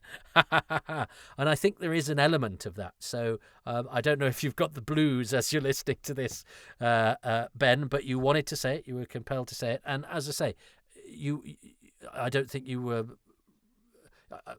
I think what you were responding to, you were entitled to respond to without me taking sides, because, in fact, I've allowed unpleasant things that were said about Ben, even though I'd asked them not to be put on my Patreon. Somebody said something nasty, and I said, I asked you not to say that.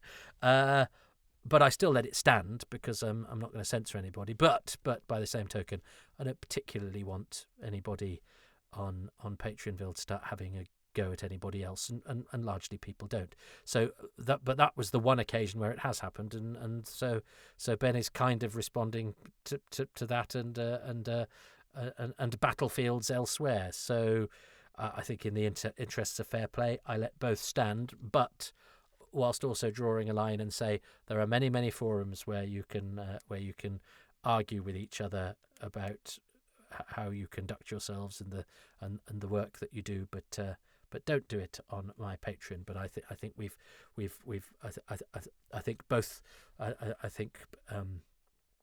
I have to treat both imposters just the same, and I think, but Ben was entitled, but particularly, but also because I've alluded in this commentary to how we sometimes, I think, impute the motives of the people making the thing we watch, especially if it's Doctor Who fans doing something with Doctor Who, and there's an element of how dare they when they're working around the room, not going, oh, aren't I being amazing? They're going, oh, I've thought of this idea and I'd love to do it, and we do.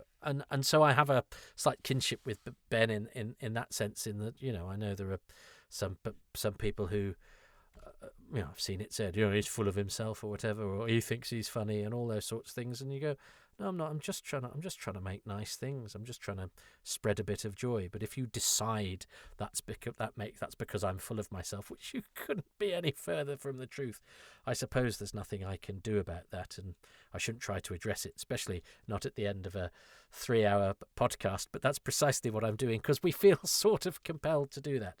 So maybe it's showing the other side, and how often actually members of, artists, performers, members of production teams, creatives, comedians. I have comedians, friends who've got a massive profile, and I see the crap that they have directed at them all the time. And one very wise and very famous comedian who's a good friend of mine, I know is affected very badly by it, and taught me not to engage, to mute, to move on, blah, blah, blah. But it does take its toll, whether you choose to not make an issue of it publicly or not. It does sort of gnaw away. That's a shame when all people are trying to do is make something nice.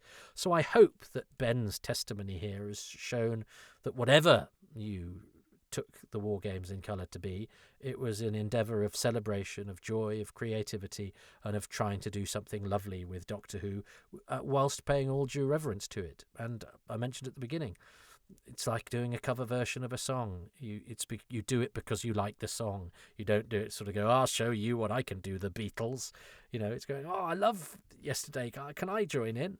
And I hope that's come across in what Ben has said. I think we got some lovely behind-the-scenes nuggets. They did try and do the Ron Moody, Brian Blessed thing. So that, we got some lovely nuggets. I love the feedback from Trevor Martin's daughter and Derek Sherwin's daughter. And I also love the fact that the wonderful Susie Ferguson, who should not apologise at all for being new to a lot of this Doctor Who stuff. So I think there's a lot in that. I actually think, Ben's contribution there at the end was probably much more interesting than my commentary, where I was trying to studiously avoid saying too much about the story, because I've already talked about that a lot, and I was trying to pay attention to this new cut, even though I'm not massively familiar with it, because I've only really seen it when it went out. But anyway, it is what we managed to get 3 hours out of it, folks. So we've restored the War Games to near to its original length. It's what Terence Dicks and Malcolm Hulke would have wanted. So my thanks to Benjamin Cook, my thanks to everybody on Patreon, and my thanks to you all for listening. And I'll speak to you next time. But I hope that's put some colour in your cheeks. Thanks very much for listening to Happy Times and Places, which is presented by me, Toby Haydock, and my special guest, Benjamin Cook, who was responsible for most of what you saw in the War Games in Colour. I'm really grateful to Benjamin for giving me his time, insight and enthusiasm. You can see his YouTube channel, 9 Brass Monkeys, over in that corner of the internet, and on another corner there's @Benjamin_Cook, his Twitter/X feed. But he's everywhere. Do check him out. I'm really grateful to him for his time, insight and enthusiasm, and I'm grateful to the patrons who make these podcasts possible, and they include Joel Ahrens, Joanne Abbott, Keith Adams, Mark Aldridge, Kit Allen, Neil Allen, Sebastian April, Tilt Areza, Radit Aritza, Endaf Arwin, Simon Ash, Richard Alt, John Babb, P. Baker, Richard Baker, John Ball, Simon Barker, Ollie Barrett, Andy Benison, Richard Bignell, Peter Blackett, Robin Bland, Gareth Bowley, Julian Botting, David Brody, Hugh Buchman, Tim Burrows, DC, Jim Cameron, Paul Carrington, Anthony Carroll, Damien Cartin, Phil Chapman, Susan Christian, Steve Churchill, Kevin Clark, Graham Cluley, Mark Cockram, Charles Coffin, and of course, Susie Ferguson. The music is by Dave Gates and the art by Dylan Patterson. If you would like to be a patron, it's all go there, as you heard from that podcast. You could go to patreon.com/Toby Haydock. It's normally very, very benign, and there's lots of exchange of ideas, and that's where Susie Ferguson gives her thoughts about the stories that I'm covering, many of which she has never seen before. But there are also old hands there who have nuggets of trivia or their own thoughts or their own memories, and it's just a lovely place to bring our own experiences and memories of the Doctor Who stories that are about which discussion is being prompted by whatever podcast I'm putting out there. I do 3 different podcasts. They are all released in advance on my Patreon, in some strands 6 months ahead. There's also bonus releases. There's a monthly AMA. There's behind the scenes material of my Blu-rays. There's various bits and bobs that I've done on stage, and sometimes bits from my archive, extended interviews or never before released material. It starts for as little as £3 a month. It goes up as high as you want, really, but it's everything is available there for the lowest tier, which is £3 a month. That's patreon.com/Toby Hadoke. I also have a Ko-fi account in order that you might throw some pennies into my cyber hat if when you're passing you happen to have been entertained by something that I've done. And I'm on YouTube. I have a YouTube channel. Please like and subscribe to that. That all helps. I don't have anything like as many as subscribers as Benjamin Cook does. And if you could, these I put these on there with just a placeholder. These are very much out there, in the usual places for podcasts. But one of my kids suggested putting them on YouTube as well, because some people like to experience them that way. Not that many people do, so it's looking a bit embarrassing at the moment. So if you could click on the YouTube versions of these, it does help. And that's where I put my yearly in memoriams, and I need to step up what I'm doing on YouTube, but I'm getting there. I'm an old man. I also have Instagram, and I've got it all really apart from TikTok. I ain't dancing. So yes, do all of that stuff. I'm also a stand-up comedian. I've been a professional stand-up comedian for 25 years, despite what some people might have on the internet. Let it go, Toby. And I compare a regular comedy night in Manchester every Tuesday, and another one on the last Sunday of the month as well. So do check out some of my comedy stuff, because that's kind of my day job. That's my living, and and try and watch the things that I appear in. I'm in a few TV shows this year as well, which I will mention, I'm sure, on all my social media. I'm on Twitter, I'm on Facebook, I'm on Instagram. So please keep following my stuff and giving it your attention, because then it makes me feel like I have currency.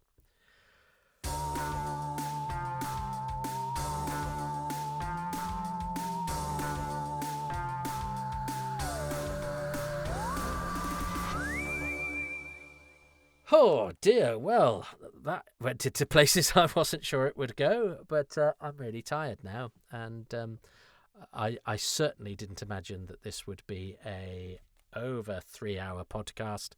I thought it would simply be the War Games in colour and some nice insight from Ben, and we can all go home in time for tea. So we've actually made this less streamlined and longer than is absolutely necessary. So we've done the reverse of what the War Games in colour did. So I think I was going to edit this now, but I think I might go to bed and do this in the morning, which will make no difference to you. You'll hear it when you hear it, but I think I'm done. I've been drained of all my colour.